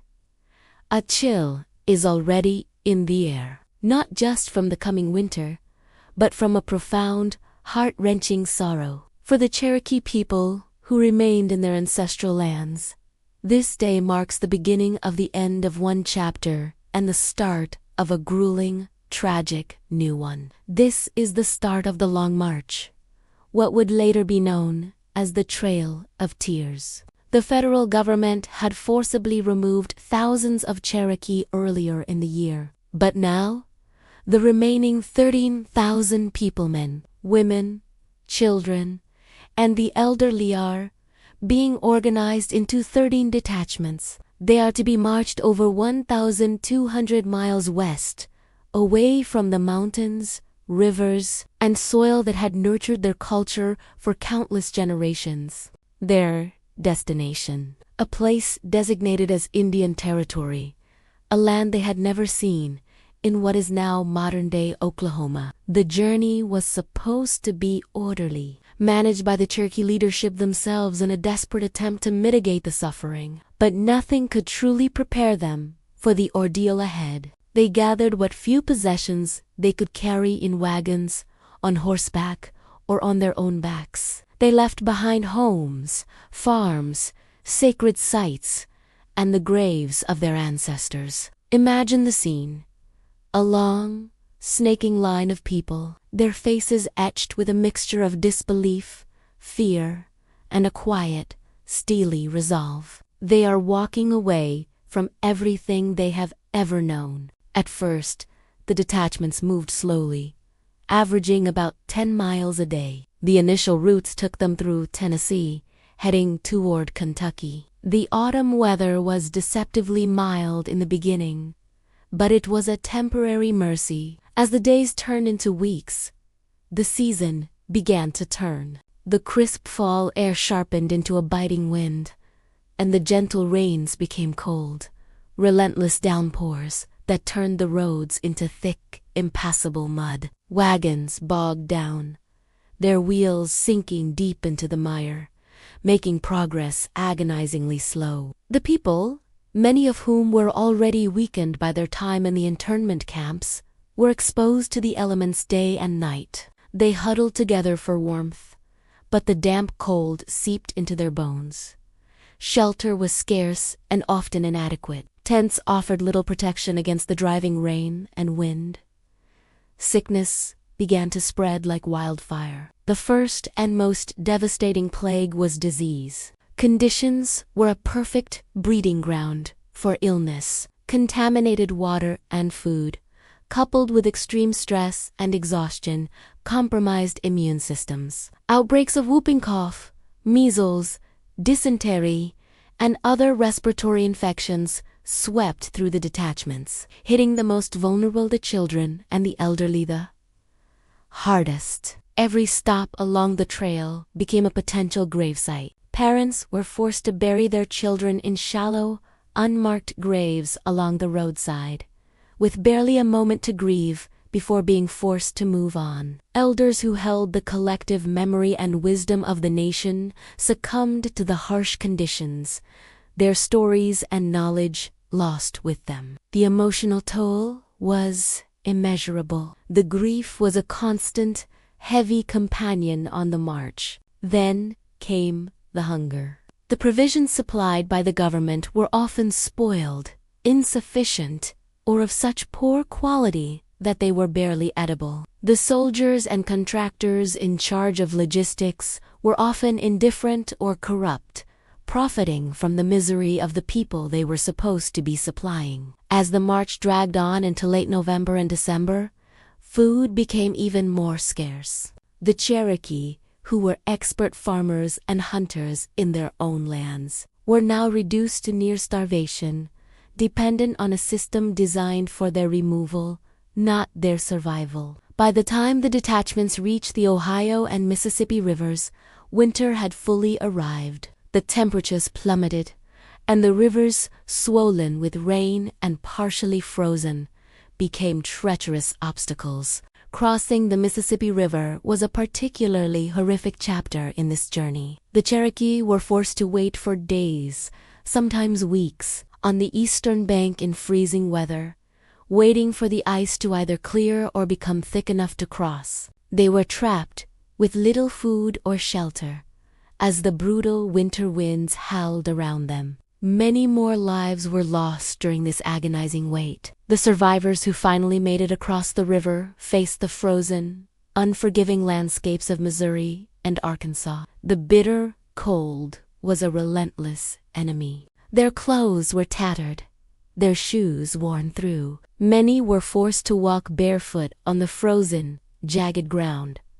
Frostbite was common, leading to further suffering and disability. The psychological trauma was immense. The daily grind of survival, the constant presence of death, and the sheer hopelessness of their situation wore down even the strongest spirits. Yet, amidst this unimaginable horror, there were acts of incredible resilience, compassion, and resistance. People shared what little food they had. They cared for the sick, comforted the grieving, and helped carry the weak. The Cherokee leadership, men like Chief John Ross, fought tirelessly to secure better conditions and supplies. Though their pleas often fell on deaf ears, the human spirit, though battered and bruised, refused to be entirely extinguished. They sang traditional songs to keep their spirits up, told stories to remind their children who they were, and held on to the core of their identity in the face of systematic attempts to erase it. This was not just a march, it was a slow, agonizing funeral procession for a nation. Thank you so much for joining us to remember this critical and somber part of history. If you found this story meaningful, please consider liking this video and subscribing to our channel for more chapters in this journey. Your support helps us continue to share these important stories. We'll see you next time. Hello and welcome back. Tonight, we continue our journey along the trail, turning to a chapter filled with profound human experience. Let's find a comfortable space, take a deep breath, and settle in as we reflect on the stories of those who walked this path long ago. The dust of the trail, kicked up by thousands of weary feet, seemed to carry more than just dirt. It carried whispers of sorrow, echoes of goodbyes, and the silent tears of countless souls. Imagine a young mother, her face etched with worry, her eyes scanning the endless line of wagons. Just hours ago, her little boy, no older than 5, was chasing a butterfly, his laughter a bright spark in the dreary landscape. Now, he was gone. The caravan couldn't stop. Not for long. The hope that he might be found by the family behind them was a fragile thread she clung to. As the miles stretched on, each one a painful stitch in the fabric of her heart. Elsewhere, a family that had started their journey as a tight-knit unit found themselves unraveling. Illness had claimed the father, a strong man who was the bedrock of their hopes. Now, his wife and 2 teenage children had to make an impossible choice. With their supplies dwindling and their ox weakening, they had to part with precious heirlooms they had carried from a home they would never see again. A grandfather's pocket watch, a wedding quilt painstakingly stitched by generations of women, each item left behind, felt like leaving a piece of their history, a piece of themselves, on the unforgiving prairie. They weren't just a family anymore. They were survivors, fragmented and forever changed by the trail's harsh demands. The elders, who held the stories and wisdom of the generations, often bore the quietest, heaviest burdens. We see an old woman, her hair as white as winter snow, sitting by the roadside. Her family had pleaded with her to get back in the wagon, but she refused. She knew her time was at its end, and she would not be a burden any longer. With a gentle smile, she urged them on, telling them to build a good life in the new land. As their wagon rumbled away, a single tear traced a path through the dust on her cheek. She watched the sunset, her final one, with a tranquility that defied the sorrow of her solitude. Her passing was not a grand event, but a quiet, dignified surrender to the cycle of life, a final gift of love to her family. And what of the children? They were remarkably resilient, yet the trail left its mark on them in ways they wouldn't understand for years to come. A little girl clutched a worn-out doll, its button eyes staring blankly ahead. This doll was her only confidant, the silent keeper of her fears, the rumble of thunder that sounded like cannon fire, the strange animal calls in the night, the hollow look in her mother's eyes. She didn't cry often, not anymore. Instead, she poured her feelings into the doll, whispering her secrets into its yarn hair. The trail was teaching her a premature lesson in stoicism, forcing her to pack away her childhood inside a tiny, protected corner of her heart. Consider the bond between siblings, forged even stronger in the crucible of this journey. Two brothers, one just a teenager, and the other barely 10, took on responsibilities far beyond their years. After their parents grew weak with fever, the older boy learned to drive the oxen, navigate by the stars, and ration their meager food. The younger one, in turn, became his shadow, gathering firewood, fetching water, and trying to offer what little comfort he could.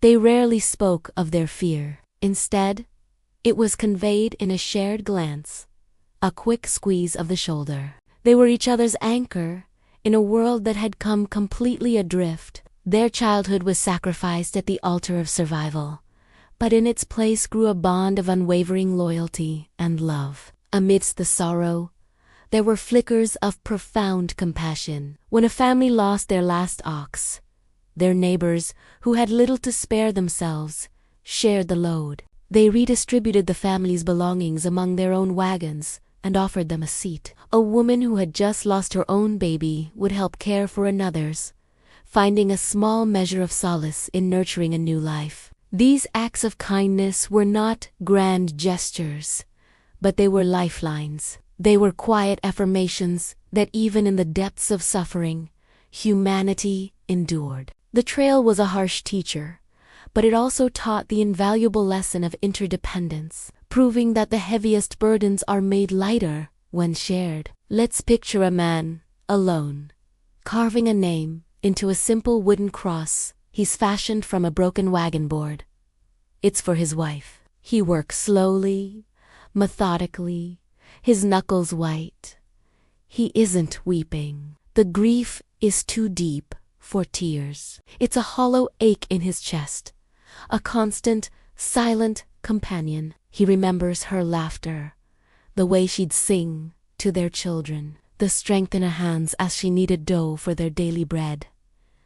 Now, there is only silence. He finishes the carving and plants the cross in the hard-packed earth. He stands for a moment, head bowed, a solitary figure against a vast, indifferent sky.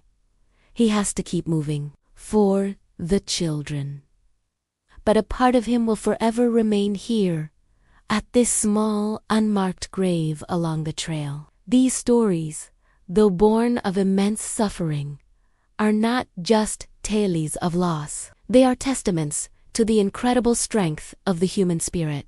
They are stories of love that persevered through separation, of hope that flickered in the darkest of nights, and of dignity that was maintained in the face of utter desolation. As we rest tonight, let's hold these souls in our thoughts. Let's honor their quiet courage and their silent sacrifices. Their journey was not in vain, for their stories have become a part of a larger narrative of human endurance and resilience. They remind us that even in our own trials, there is strength to be found, compassion to be shared, and hope to be held. Thank you for joining me in this quiet reflection. I hope these stories offer you a sense of peace and perspective. If you found value in our time together, please consider liking this video and subscribing for more chapters of our journey. Sleep well, and may your dreams be peaceful. The journey west had already claimed so many, a relentless march that stripped away not just land and homes, but the very spirit of the Cherokee people. Yet, for all the collective sorrow, some losses cut deeper, echoing through the hollows of leadership and personal tragedy. This is the story of one such loss, a moment of profound grief that tested the resilience of a man leading his nation through its darkest hour. This is the story of Chief John Ross and the death of his beloved wife, Quad. Imagine the scene. A bitter winter, the air thick with the promise of more snow. Thousands of Cherokee people, forced from their ancestral lands, are scattered along a frozen trail. Hope is a flickering candle in a storm. At the heart of this procession is Chief John Ross, a man tasked with the impossible, holding his nation together while it is being systematically torn apart. He is their anchor, their voice of reason, the symbol of their enduring sovereignty. But he is also a husband, and a man on the brink of an unimaginable personal loss. Quaddy, whose Cherokee name was Elizabeth Brown Henley, was not just the chief's wife, she was a quiet pillar of strength within the community. While John Ross navigated the treacherous political landscape, Quaddy embodied the heart of their people. She was known for her kindness, her compassion,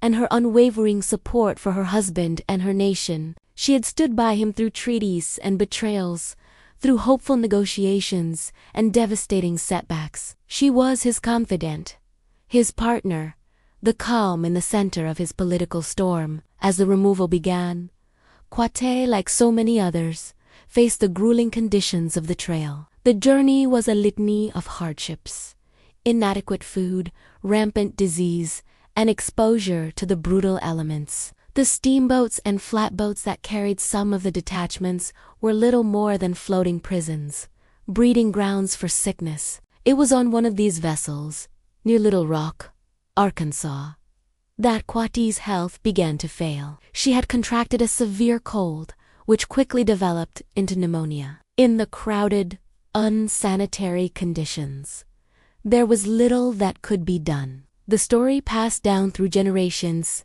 tells a poignant tale of her final days. On a particularly cold night, seeing a sick child shivering without a blanket, Quaddy gave the child her own. It was a simple act of compassion, one that was entirely in character for her. But in her weakened state, this act of selflessness may have sealed her fate. Chief John Ross was by her side, watching helplessly as the woman who had been his rock for over 2 decades faded before his eyes.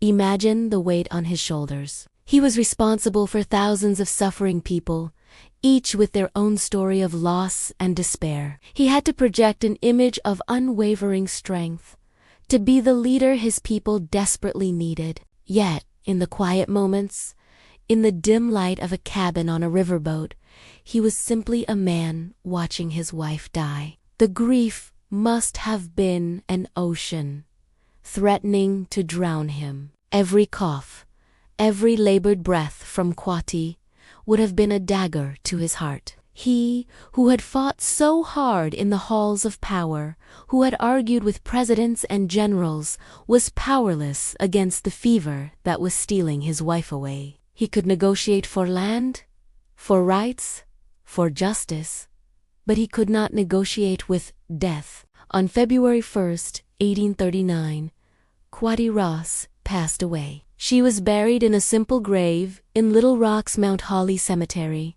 far from the Georgia hills she called home. For Chief Ross, this was the ultimate blow. He had lost his home, he was losing his people, and now he had lost the love of his life. The leader of the Cherokee Nation was now a widower, his personal grief merging with the immense collective sorrow of his people. How does a leader continue after such a loss? How do you stand before your people, your own heart shattered into 1,000,000 pieces, and tell them to keep going? This is where the true measure of John Ross's character is revealed. His grief was profound, a private agony played out on a public stage. Those who saw him in the days following Quatty's death described a man hollowed by sorrow, his face a mask of restrained pain. Yet, he did not falter in his duties. He couldn't afford to. The lives of thousands depended on his leadership. He had to oversee the logistics of the march, secure provisions, and continue to be the advocate for his people, even as they were being driven like cattle. His personal tragedy became inextricably woven into the larger narrative of the Trail of Tears. It became a symbol of the immense personal sacrifices made by everyone on that devastating journey. Every family had lost someone. Every heart carried its own burden of grief. The chief's loss was not unique in its nature, but in its visibility. When the people looked at John Ross, they saw their own pain reflected in the eyes of their leader. He wasn't a distant figure insulated from their suffering. He was one of them, sharing in their deepest anguish. This shared vulnerability, this commonality of grief, may have, in a strange way, strengthened the bond between the chief and his people. He understood their pain because it was his own.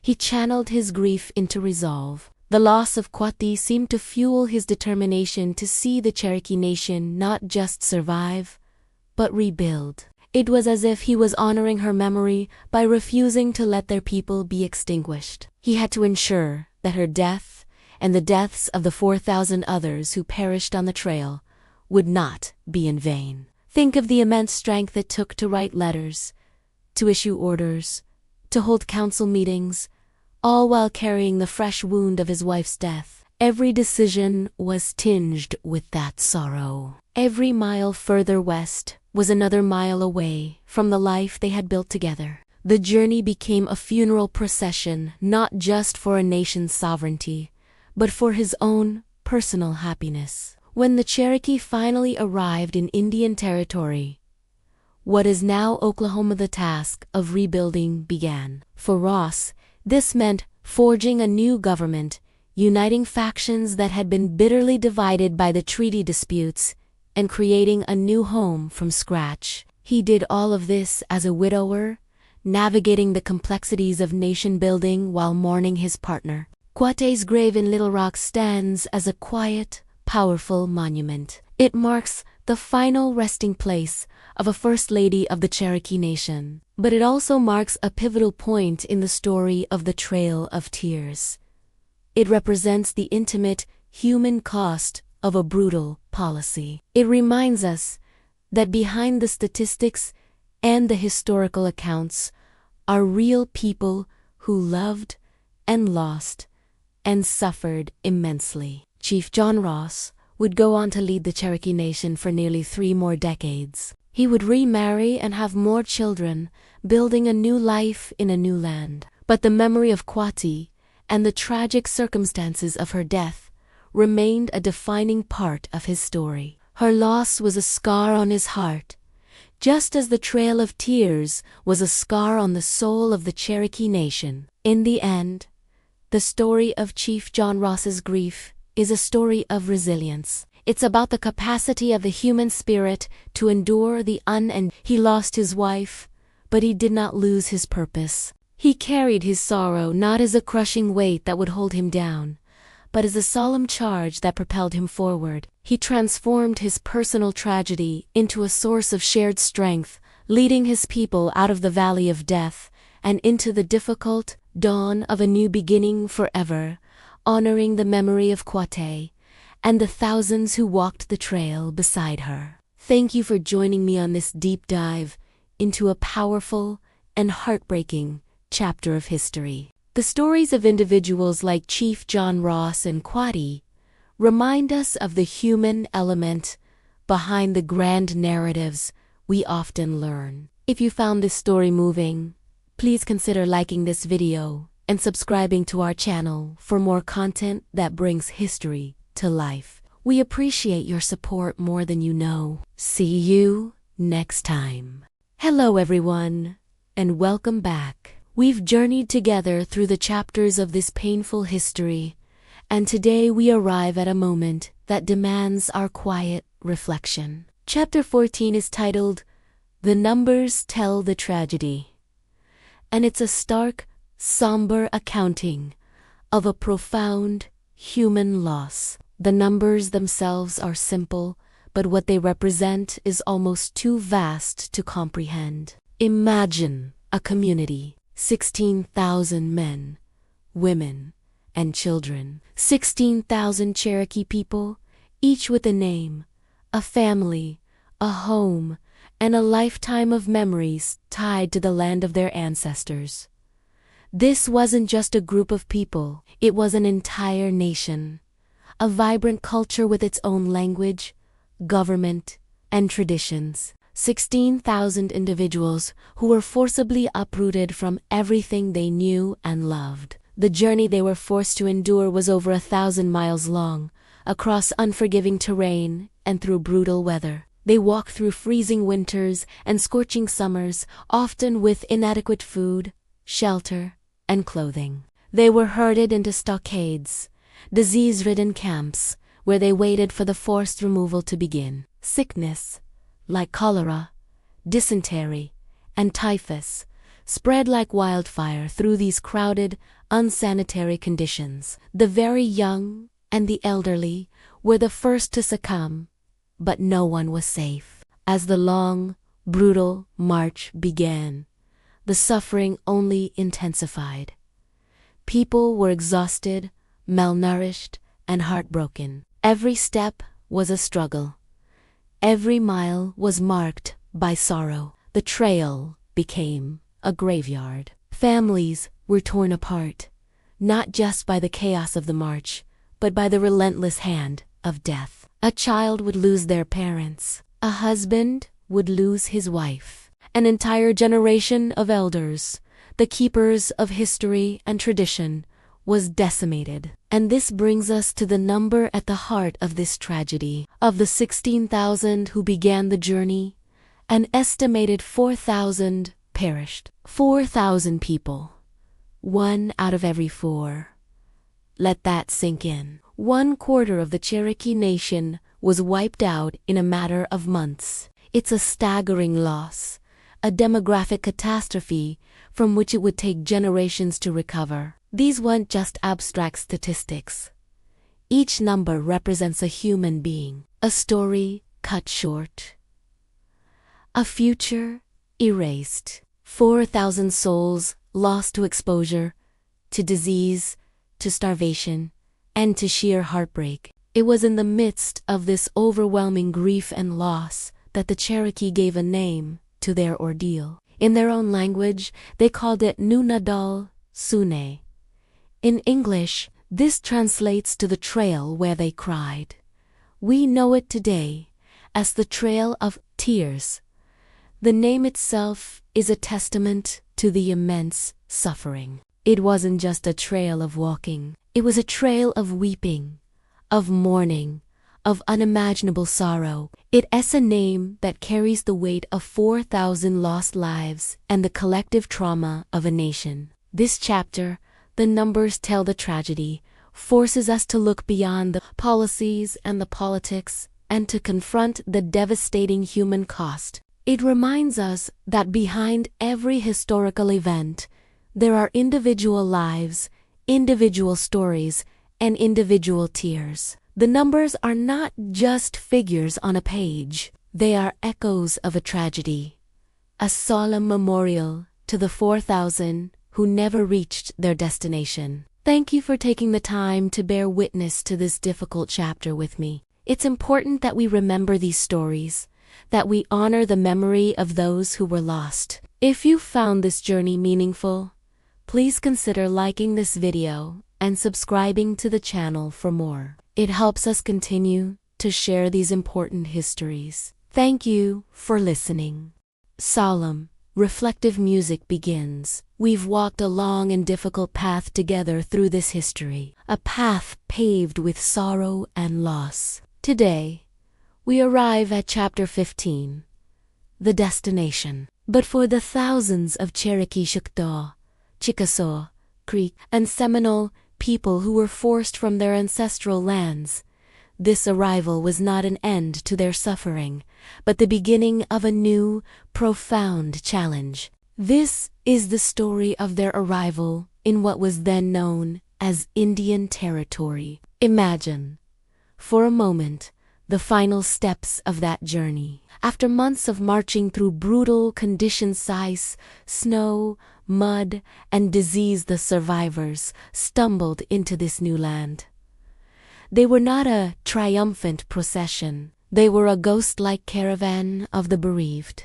They were exhausted to the bone, their spirits heavy with the weight of every loved one lost along the way, every sacred place left behind. The trail they had walked was watered with their tears, and now they stood on unfamiliar ground. The land that greeted them was not the paradise they had been promised. The government's assurances of fertile fields and abundant resources rang hollow. Instead, they found a place that was often harsh and unforgiving. The soil was different. The climate was different. The trees and rivers were strangers. The rolling hills and lush forests of their southeastern homelands, places where their ancestors had lived for countless generations, were now just a painful memory. Here, the landscape was stark, open, and in many places, barren. It was a foreign world, another form of exile. The immediate challenge was survival. Winter was still a threat for many of the arriving groups. They had few supplies, their tools and possessions lost or sold for scraps of food along the way. They had to build shelters from scratch, using whatever materials they could find on this strange land. They had to find clean water and hunt for game in unfamiliar territory. Many were too weak, too sick, or too heartbroken to even begin. The first months in Indian Territory were marked by more hardship, more hunger, and more loss. It was a bitter, cruel welcome. But this story is not just one of suffering. It is, perhaps more importantly, a story of incredible resilience. Within the depths of their grief, a spark of the human spirit refused to be extinguished. These were not just victims, they were survivors, and they carried with them something far more valuable than any physical possession: their culture, their traditions, and their unshakable sense of community. Slowly, painstakingly, they began to rebuild. From the ashes of their former lives, they started to create a new one. They gathered in their clans and family groups, finding strength in each other. The elders, the keepers of knowledge, began to share the old stories, to sing the old songs, to remind the young of who they were and where they came from. They weren't just building log cabins. They were rebuilding their nations. Think about the sheer force of will that this required, to have everything taken from your home, your land, your family members, and still find the strength to plant a seed in the ground, to look at your children, whose eyes had seen far too much sorrow, and decide that their future would be different. That is the essence of what happened in Indian Territory. They established new towns, giving them names that echoed their lost homes, like Tahlequah for the Cherokee Nation, which quickly became a center of government and culture. They didn't just replicate what they had lost. They adapted. They learned to cultivate the new soil, to understand the rhythms of the new seasons. They established schools because they knew that education was a tool for survival and self-determination. The Cherokee, for example, had their own written language, the syllabary created by Sequoyah, and they brought their printing press with them. Soon, newspapers like the Cherokee Advocate were being printed in both Cherokee and English, a powerful symbol of their sovereignty and intellectual life. They re-established their governments based on the constitutions and legal systems they had developed back east. They created courts, councils, and police forces known as the Light Horsemen. They were determined to govern themselves, to maintain their political autonomy despite being forcibly relocated by the United States. This act of political reconstruction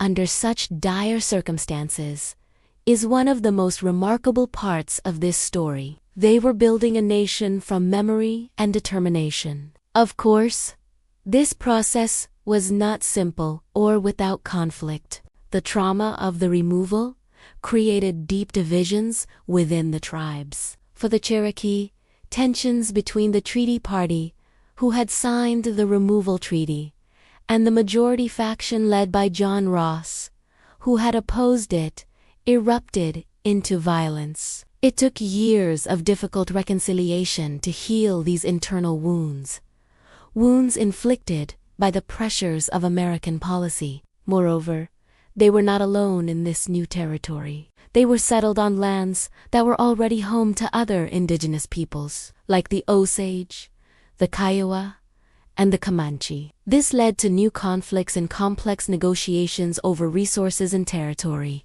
The story of Indian Territory is not just about the 5 removed tribes, but about the intricate web of relationships between all the indigenous nations forced to share a shrinking space. But through it all, they held on. They held on to their ceremonies, their spiritual beliefs, and their languages. They gathered for stomp dances around the sacred fire, just as their ancestors had. The rhythms of the drum and the shell shakers connected them to their past and gave them strength for the future. They told stories of the Creator, of their origins, and of the trickster rabbit, passing down their worldview from one generation to the next.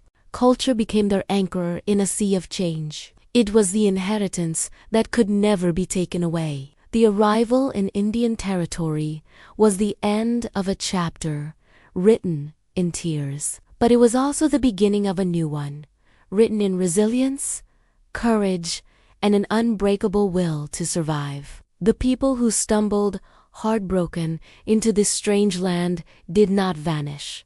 They endured. They rebuilt. They planted their roots deep into the red earth of Oklahoma, and from those roots, their nations grew strong again. Their story is a powerful testament to the strength of community and the enduring power of culture in the face of unimaginable hardship. It serves as a crucial reminder that a people cannot be defined solely by their tragedies, but by how they rise from them. They carried the fire of their heritage across a trail of tears and rekindled it in a new land, ensuring that their light would not be extinguished. Thank you so much for joining me on this journey through such a pivotal and moving part of history. It's stories like these that shape our understanding of the past and the present. If you found this video meaningful, please consider liking it and subscribing to the channel for more deep dives into the stories that deserve to be told. We appreciate your support more than you know. See you next time. While the Trail of Tears is most famously associated with the Cherokee Nation, it's a story that echoes across many tribes, a tragic symphony with many unheard verses. Today, we're going to listen to those forgotten voices, the stories of other nations who faced the same brutal policy of removal. Their paths were different, but their pain was the same. Let's start with the Choctaw. In 1831, they became the first of the so-called 5 civilized tribes to be forcibly removed from their ancestral lands in Mississippi. Under the Treaty of Dancing Rabbit Creek, a treaty signed under immense pressure and with questionable legitimacy, they ceded their homeland. The journey west was a nightmare. A brutal winter, coupled with inadequate supplies of food, blankets, and transportation provided by the government, led to unimaginable suffering. One tribal leader, seeing the endless line of his people marching through snow and ice, described it as a trail of tears and death. It was this very phrase that would later lend its name to the entire tragic era. The Choctaw removal set a horrifying precedent, a grim blueprint for what was to come for their neighbors. Thousands perished from disease, starvation, and exposure. Their story is a harrowing first chapter in this dark period of American history. Now, let's turn our attention south to the swamps and hammocks of Florida, the home of the Seminole people. Unlike the Choctaw, the Seminole refused to bow to American pressure. When the U.S. government tried to enforce the Treaty of Payne's Landing, which would have forced them to move west and merge with their long-standing rivals, the Creek Nation, the Seminoles said no. What followed was not one, but 3 grueling wars, spanning nearly 4 decades. This was the Second Seminole War, the longest and most costly of the Indian wars in United States history. Led by brilliant and charismatic leaders like Asi, the Seminole warriors used their intimate knowledge of the Florida landscape to their advantage, employing guerrilla tactics that frustrated the much larger and better equipped U.S. Army. Imagine fighting in those dense, humid swamps. Soldiers and warriors alike battled not just each other, but also venomous snakes, alligators, and rampant disease. The U.S. military resorted to scorched earth tactics, burning villages and crops to starve the Seminole into submission. They even used deception, capturing Osceola under a false flag of truce, a move that was widely condemned at the time. Despite the immense cost in lives and resources, the U.S. was never able to claim a decisive victory. While thousands of Seminoles were eventually captured and shipped to Indian Territory, a small, resilient band of about 300 people managed to evade capture. They retreated deep into the Everglades, where their descendants, the Miccosukee and Seminole tribe of Florida, live to this day. They are the unconquered people, a powerful testament to the spirit of resistance against overwhelming odds. Their fight was a defiant roar in the face of injustice. Next, we travel to the lands of the Creek Nation, also known as the Muskogee, whose territory covered vast parts of modern-day Alabama and Georgia. The Creeks were a deeply divided nation. The Upper Creeks, known as the Red Sticks, were fiercely traditional and resistant to American encroachment, while the Lower Creeks were more inclined to adopt American customs and seek peaceful assimilation. This internal conflict was exploited by the United States. Following the Creek War of 1813 to 1814, a conflict that was part of the larger War of 1812, Andrew Jackson forced the entire Creek Nation to sign the Treaty of Fort Jackson. In a stroke of a pen, they lost 23 million acres of land, more than half their territory even, though many Lower Creeks had fought alongside the Americans. It was a devastating betrayal. In the years that followed, pressure mounted. Land-hungry settlers, backed by state governments, illegally swarmed onto Creek lands. The Creeks found themselves cornered, their way of life collapsing. In 1836, tensions finally exploded into what is known as the Second Creek War. It wasn't so much a war as it was a desperate, chaotic uprising born of starvation and injustice. the U.S. military responded swiftly and brutally. They rounded up Creek men, women, and children, shackling many of them in irons. Over 15,000 Creeks were forcibly marched west to Indian Territory. Eyewitness accounts describe horrific scenes: families torn apart, the elderly and sick left to die on the side of the road, and overloaded steamboats sinking, drowning hundreds. It was a brutal, systematic crushing of a people's will to resist, a final, violent chapter in their long history in the Southeast. Finally, we have the Chickasaw. Their story of removal is unique among the 5 tribes. Known for their prowess as warriors and their shrewd negotiating skills, the Chickasaw had managed to maintain their independence for centuries. They saw the writing on the wall. Watching what happened to the Choctaw, they realized that removal was inevitable. Instead of fighting a war they knew they couldn't win, they focused on negotiating the best possible terms for themselves. Through the treaties of Pontotoc and Dokesville, they managed to secure financial compensation for their lands in Mississippi and purchase a section of land in Indian Territory from the already removed Choctaw. Unlike the other tribes, the Chickasaw financed their own removal. This might sound like a better outcome, but the journey west was still fraught with hardship. Disease and the rigors of travel took their toll. Furthermore,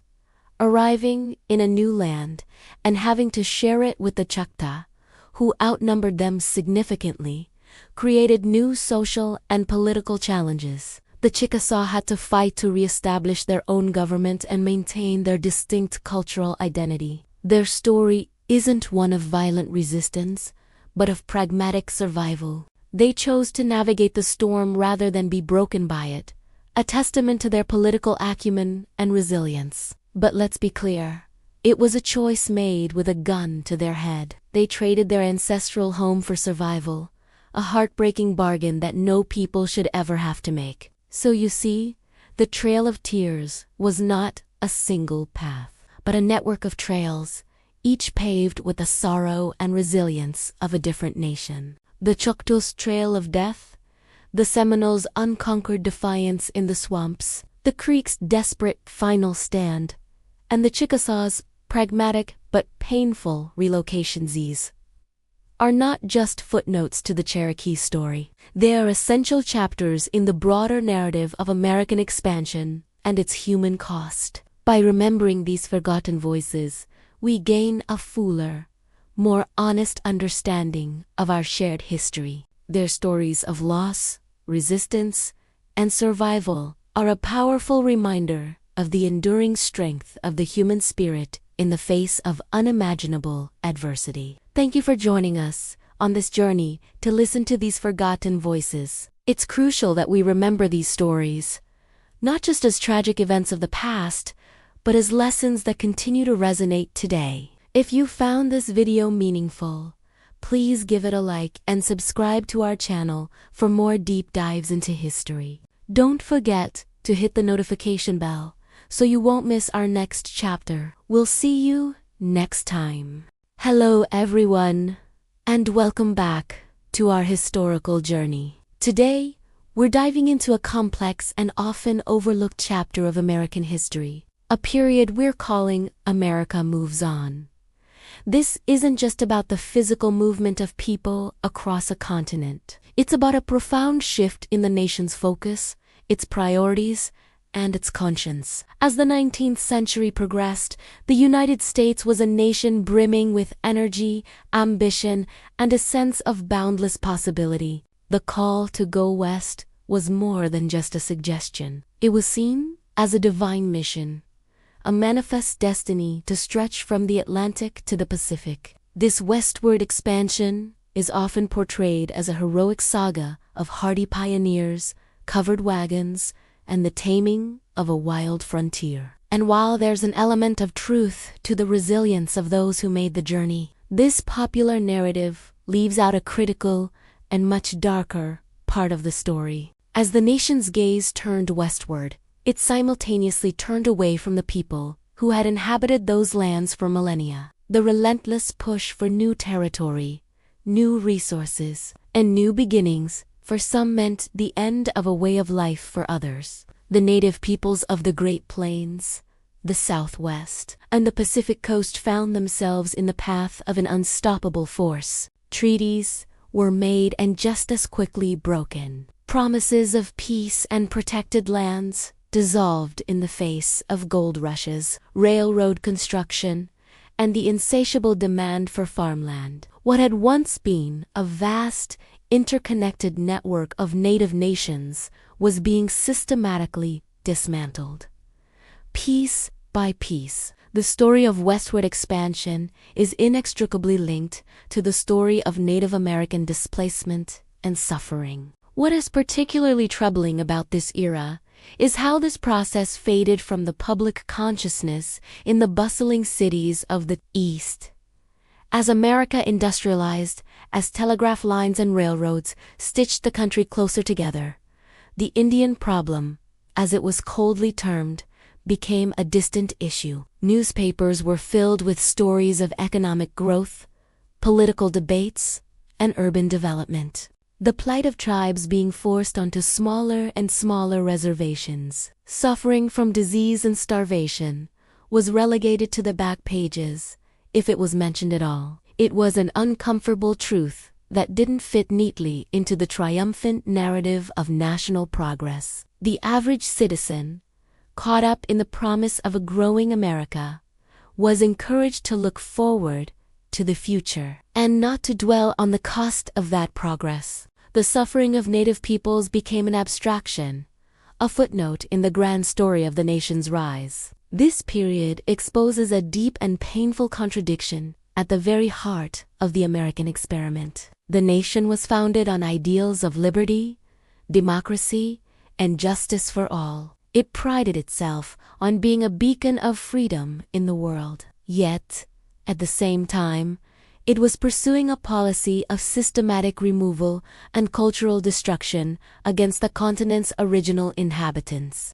How could a nation that celebrated democracy simultaneously justify the displacement of entire peoples? This question was rarely confronted head-on. Instead, a complex web of justifications was woven. Native Americans were often depicted as savages who were obstructing progress, as obstacles to be cleared from the path of civilization. The idea of manifest destiny provided a powerful moral and even religious justification, suggesting that this expansion was not only inevitable but divinely ordained. This allowed the nation to move on, to build its future, without truly reckoning with the ethical and human cost of its actions. The consequences of this collective turning away were devastating and are still felt today. The Trail of Tears, the Sand Creek Massacre, the Battle of the Little Bighorn, and the tragedy at Wounded Knee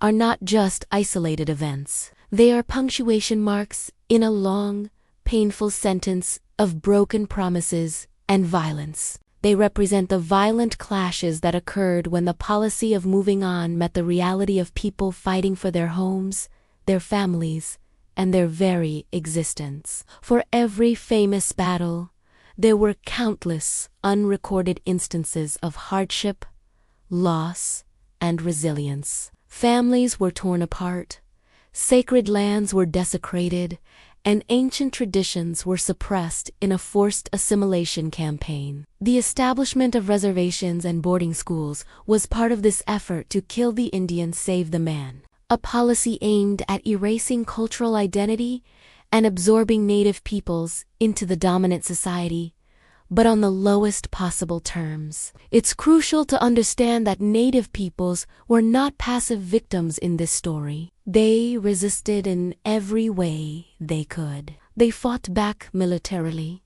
They negotiated diplomatically. They adapted their economies, and they struggled to preserve their cultures against overwhelming odds. Leaders like Sitting Bull, Chief Joseph, and Geronimo became symbols of this resistance.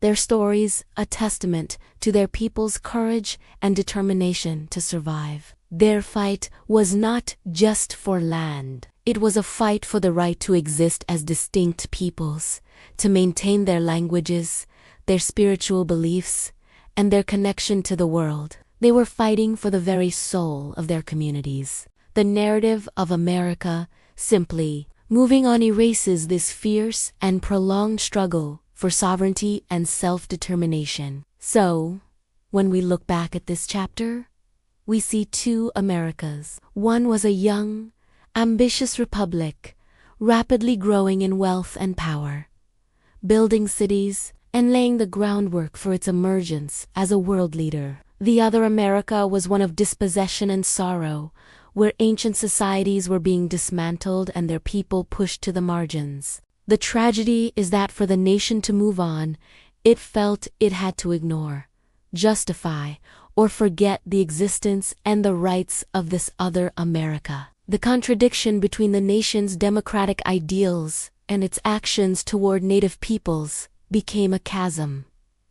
This isn't just a historical issue, it's a foundational one that continues to shape discussions about justice, land rights, and national identity today. Understanding this period requires us to hold these two conflicting narratives in our minds at the same time. We must acknowledge the ambition and dynamism that drove westward expansion while also confronting the immense human cost it entailed. It's not about assigning blame from a modern perspective, but about seeking a more complete and honest understanding of our past. By examining how an entire nation could move on from such a profound injustice, we learn a valuable lesson about the power of national narratives, the dangers of dehumanization, and the ease with which a society can ignore uncomfortable truths in the pursuit of its own goals. The voices and stories of native peoples from this era are not just footnotes. They are an essential part of the American story, a story that is far more complex and challenging than the simple tale of cowboys and pioneers. This history challenges us to look beyond the celebratory myths and ask difficult questions.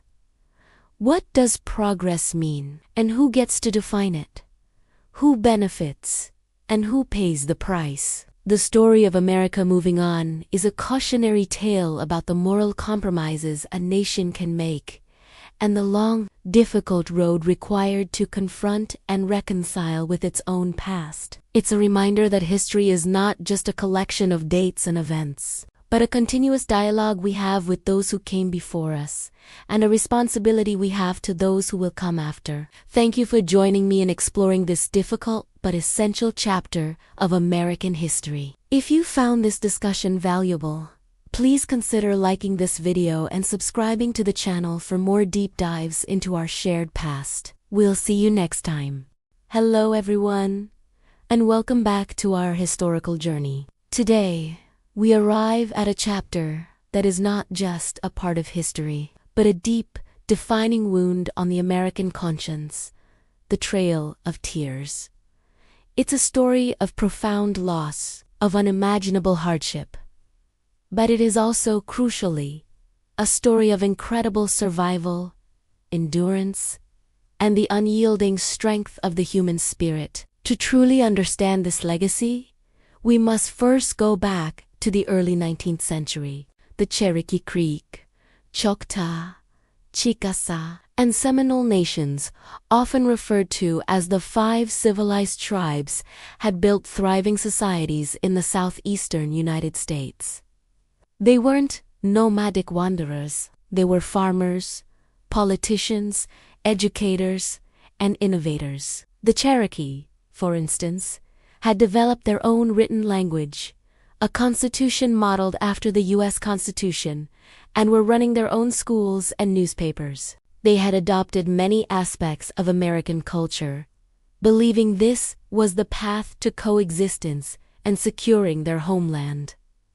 They were, by all accounts, a successful, sovereign people. But this very success, coupled with the land they occupied, made them a target. The insatiable demand for cotton and the discovery of gold in Georgia fueled a relentless hunger for their territory. State governments, particularly in Georgia, began passing laws that stripped Native peoples of their rights, making it illegal for them to testify in court against a white person or to mine their own gold. This was a systematic effort to make their lives impossible, to force them off the lands that had been theirs for generations. In a remarkable display of faith in the American legal system, the Cherokee Nation took their case all the way to the Supreme Court, and they won. In the 1832 case of Worcester v. Georgia, Chief Justice John Marshall ruled that the state of Georgia had no jurisdiction over Cherokee land, affirming their sovereignty. It should have been a landmark victory, a confirmation that justice could prevail. But President Andrew Jackson, a man who had built his career on Indian removal, reportedly defied the court, famously saying, "John Marshall has made his decision. Now, let him enforce it." The highest court in the land had spoken, but the executive branch refused to listen. The rule of law had failed. This defiance paved the way for the darkest chapter. A small, unauthorized faction of the Cherokee, known as the Treaty Party, signed the Treaty of New Echota in 1835. They represented a tiny fraction of the nation. Yet this document, signed without the consent of the vast majority of the Cherokee people or their elected government, was used by the U.S. government as the legal justification to remove an entire nation. The deadline was set. By 1838, they had to abandon their homes. When the deadline passed, the U.S. Army was sent in. Under the command of General Winfield Scott, soldiers descended upon Cherokee communities. Families were dragged from their homes at bayonet point, often with no time to gather even the most essential belongings. They were forced into overcrowded, unsanitary where disease and despair began to take their immediate, devastating toll. Imagine being torn from the home your family built, from the land that holds your ancestors, with nothing but the clothes on your back, to be imprisoned and await an unknown fate. Then the journey began. Over 16,000 men, women, and children were forced to march more than 1,000 miles westward to what is now Oklahoma. This grueling trek, mostly on foot through the brutal cold of winter, is what became known as the Trail of Tears. They faced starvation, exposure to blizzards, and rampant disease like cholera, typhoid, and whooping cough. They didn't just walk. They buried their dead along the way. Grandparents, parents, and children were laid to rest in unmarked graves, far from their ancestral soil. It is estimated that over 4,000 Cherokee, quarter of their entire population, perished on this march. This wasn't just a relocation. It was a death march.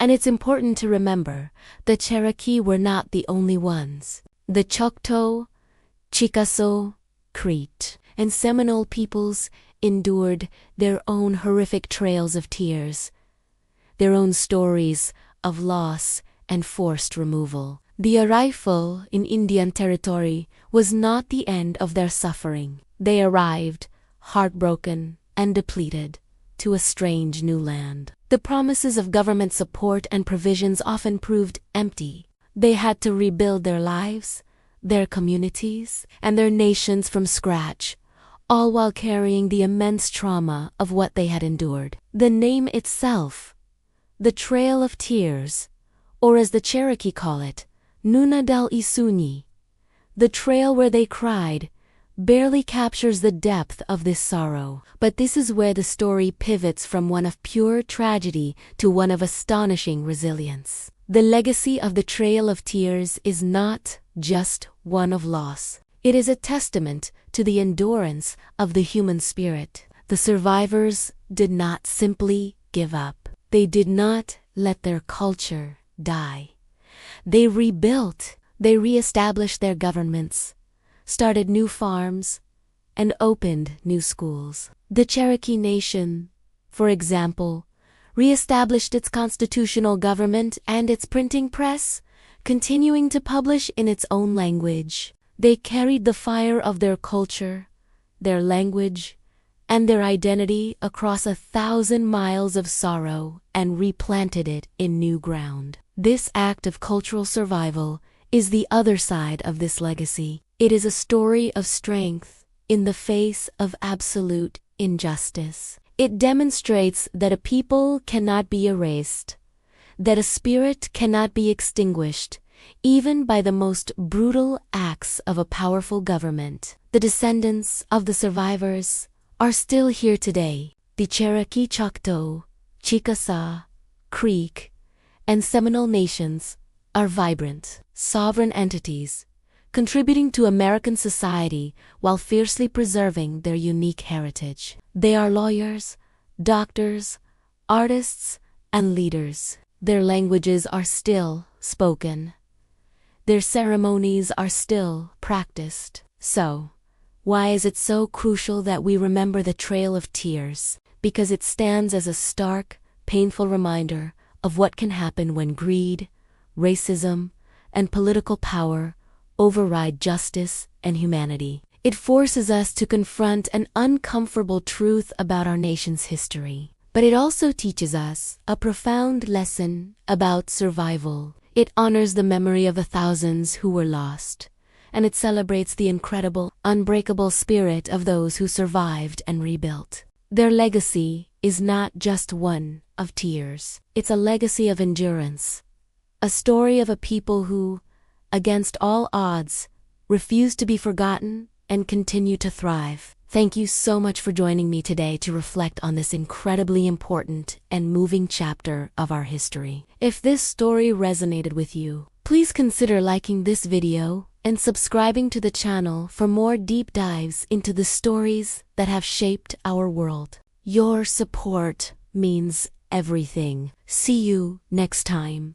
Hello and welcome back to our series. Today, we arrive at our final chapter, Modern Remembrance. The echoes of the Trail of Tears have not faded with time. Instead, they have been carefully preserved, carried forward by the very people whose ancestors endured the unthinkable, and memorialized in the American landscape so that we may never forget. This chapter isn't about an ending, but about a living, breathing legacy of survival, resilience, and remembrance throughout the 9 states traversed by the forced removal. A network of monuments and museums stands as a solemn testament to this history. These aren't just buildings or stone markers. They are sacred spaces of education and reflection. Places like the Cherokee National Museum in Tahlequah, Oklahoma, or the Museum of the Cherokee Indian in North Carolina offer profound insights into Cherokee life before, during, and after the removal. They house priceless artifacts, tell personal stories, and showcase the vibrant culture that not only survived but continues to thrive. These institutions are vital, ensuring that the narrative is told authentically from the perspective of the Cherokee people themselves. They challenge the sanitized versions of history and present the raw, human truth of the experience. Visiting them is a powerful journey into the past, one that connects you directly to the stories of the individuals who walked the trail. But perhaps the most powerful custodians of this memory are the descendants themselves. Today, the Cherokee Nation, the United Kituwa Band of Cherokee Indians, and the Eastern Band of Cherokee Indians are sovereign, successful nations. They are doctors, lawyers, artists, teachers, and leaders. Within their families, stories of the trail have been passed down through generations not as myths, but as family history, as the source of their strength. These oral traditions are a living link to the past. They carry the names of ancestors, the details of their struggles, and the wisdom gained from their perseverance. Each year, descendants participate in commemorative walks, cultural events, and educational programs, ensuring their children and the world understand the price of their survival. They are the living embodiment of the promise that their culture, their language, and their spirit would not be extinguished. Their very existence is a powerful act of remembrance and defiance. To physically connect with this history, one can travel the Trail of Tears National Historic Trail. Established in 1987, this trail stretches over 5,000 miles across 9 states: Alabama, Arkansas, Georgia, Illinois, Kentucky, Missouri, North Carolina, Oklahoma, and Tennessee. It's not a single path, but a network of routes, both on land and water, that the Cherokee and other removed tribes were forced to travel. The National Park Service, in partnership with tribal governments, state and local agencies, and private landowners, works to preserve these routes and their stories. Along the trail, you can find original routes, wayside exhibits, and historic sites like campsites, forts, and unmarked graves. Traveling even a small portion of this trail is a deeply moving experience. It allows you to stand on the same ground, to see the same landscapes, and to contemplate the immense human cost of the journey. It transforms history from something you read in a book into something you can feel in the ground beneath your feet. These methods of remembrance, the museums, the descendants' stories, and the National Historic Trail are not just about mourning a tragic past. They are about honoring an unbreakable spirit. They are a celebration of the resilience that allowed a people to rebuild their nations and their lives from the ashes of forced removal. By engaging with this history, we don't just learn about a dark chapter in America's past. We learn about the incredible capacity of the human spirit to endure, to adapt, and to create a new future. It's a lesson in the importance of sovereignty, cultural preservation, and the unending fight for justice. The memory of the Trail of Tears is a call to action for all of us, to listen to the voices that have been silenced, to acknowledge the difficult truths of our shared history, and to commit ourselves to building a more just and equitable future for all. It is a story that belongs to all of us, a reminder that the past is always present, shaping who we are and who we aspire to be. The legacy of the Trail of Tears is a complex tapestry woven with threads of sorrow, strength, and survival. It is preserved in the stone of monuments, in the halls of museums, in the sacred stories of families, and in the very soil of the American landscape. It reminds us that history is not just a collection of dates and events, but the collective story of human experience. The memory is a testament to the fact that even in the face of unimaginable hardship, a culture can endure, a people can persevere, and a spirit can remain unbroken. This remembrance ensures that the thousands of souls who perished on the trail are not forgotten, and that their journey continues to teach us profound lessons about justice, resilience, and the enduring power of hope. Thank you so much for joining me on this deeply important journey through the history of the Trail of Tears.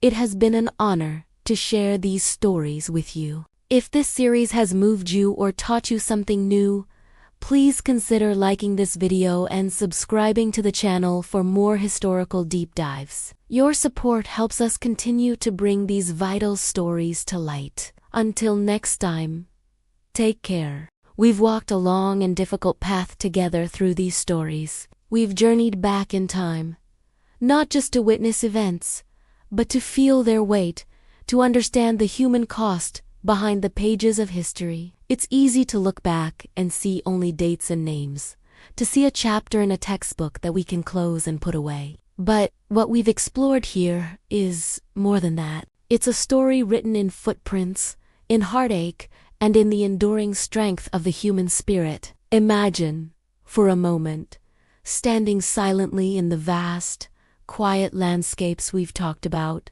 The wind rustles the leaves in the same trees that once stood witness to so much sorrow. The rivers flow with the same water that once mirrored the faces of those who had lost everything. If you listen closely, not with your ears, but with your heart, you can almost hear it, the echo of tears. These aren't just stories of the past. They are living lessons. Every tear that fell on that long, arduous trail was not shed in vain if we choose to remember. They represent a promise we make to ourselves and to future generations. A promise to listen, to learn, and to never forget. History isn't just about what happened. It's about why it happened and what it teaches us about ourselves. It shows us the depths of our capacity for both cruelty and compassion. It reveals the danger of silence, the peril of indifference, and the incredible power of resilience. The people who walked these trails were not just victims. They were survivors. They were mothers, fathers, children, and elders. They held onto their culture, their dignity, and their hope against unimaginable odds. Their journey didn't end when they reached their destination. In many ways, it was just beginning. The struggle for justice, for recognition, and for the preservation of their way of life continued, and it continues to this day. Remembering their story is our collective responsibility. It's how we honor them. It's how we ensure that the injustices of the past are not repeated in the future. When we hear about division, prejudice, or intolerance in our own time, we can draw a line back to the lessons of this history. We can see the warning signs. We can understand that the small acts of turning away, of dehumanizing others, can lead to monumental tragedies. The echo of those tears is a constant, quiet reminder that we must always strive for empathy, for understanding, and for justice for all people. This isn't just an American story. It's a human story. It speaks to the universal struggle for a place to call home, for the right to exist, and for the simple dignity of being seen and heard. It reminds us that our shared humanity is far more powerful than any force that seeks to divide us. As we close this chapter, let's not see it as an ending. Let's see it as a beginning of a deeper awareness, a renewed commitment to compassion, and a promise to carry these stories forward. Every person who takes the time to learn and to remember becomes a guardian of this legacy. We are the keepers of this memory. By sharing these stories, by talking about them, by ensuring they are not forgotten, we give voice to those who were silenced. We let them know, across the gulf of time, that they are not forgotten. Their tears still whisper across the years, and it is our duty and our honor to listen. Let's carry the weight of this history not as a burden, but as a compass that guides us toward a better, more just, and more compassionate world. Let us make sure that the echo of those tears is never just a faint sound in the distance, but a clear and powerful call to action in our own lives every single day. The past is never truly past, as long as we have the courage to remember it. Thank you for walking this path with me. Thank you for listening with an open heart and an open mind. If these stories have moved you, please share them and continue the conversation. By doing so, we ensure that these voices and the lessons they carry will echo for generations to come. Thank you for watching.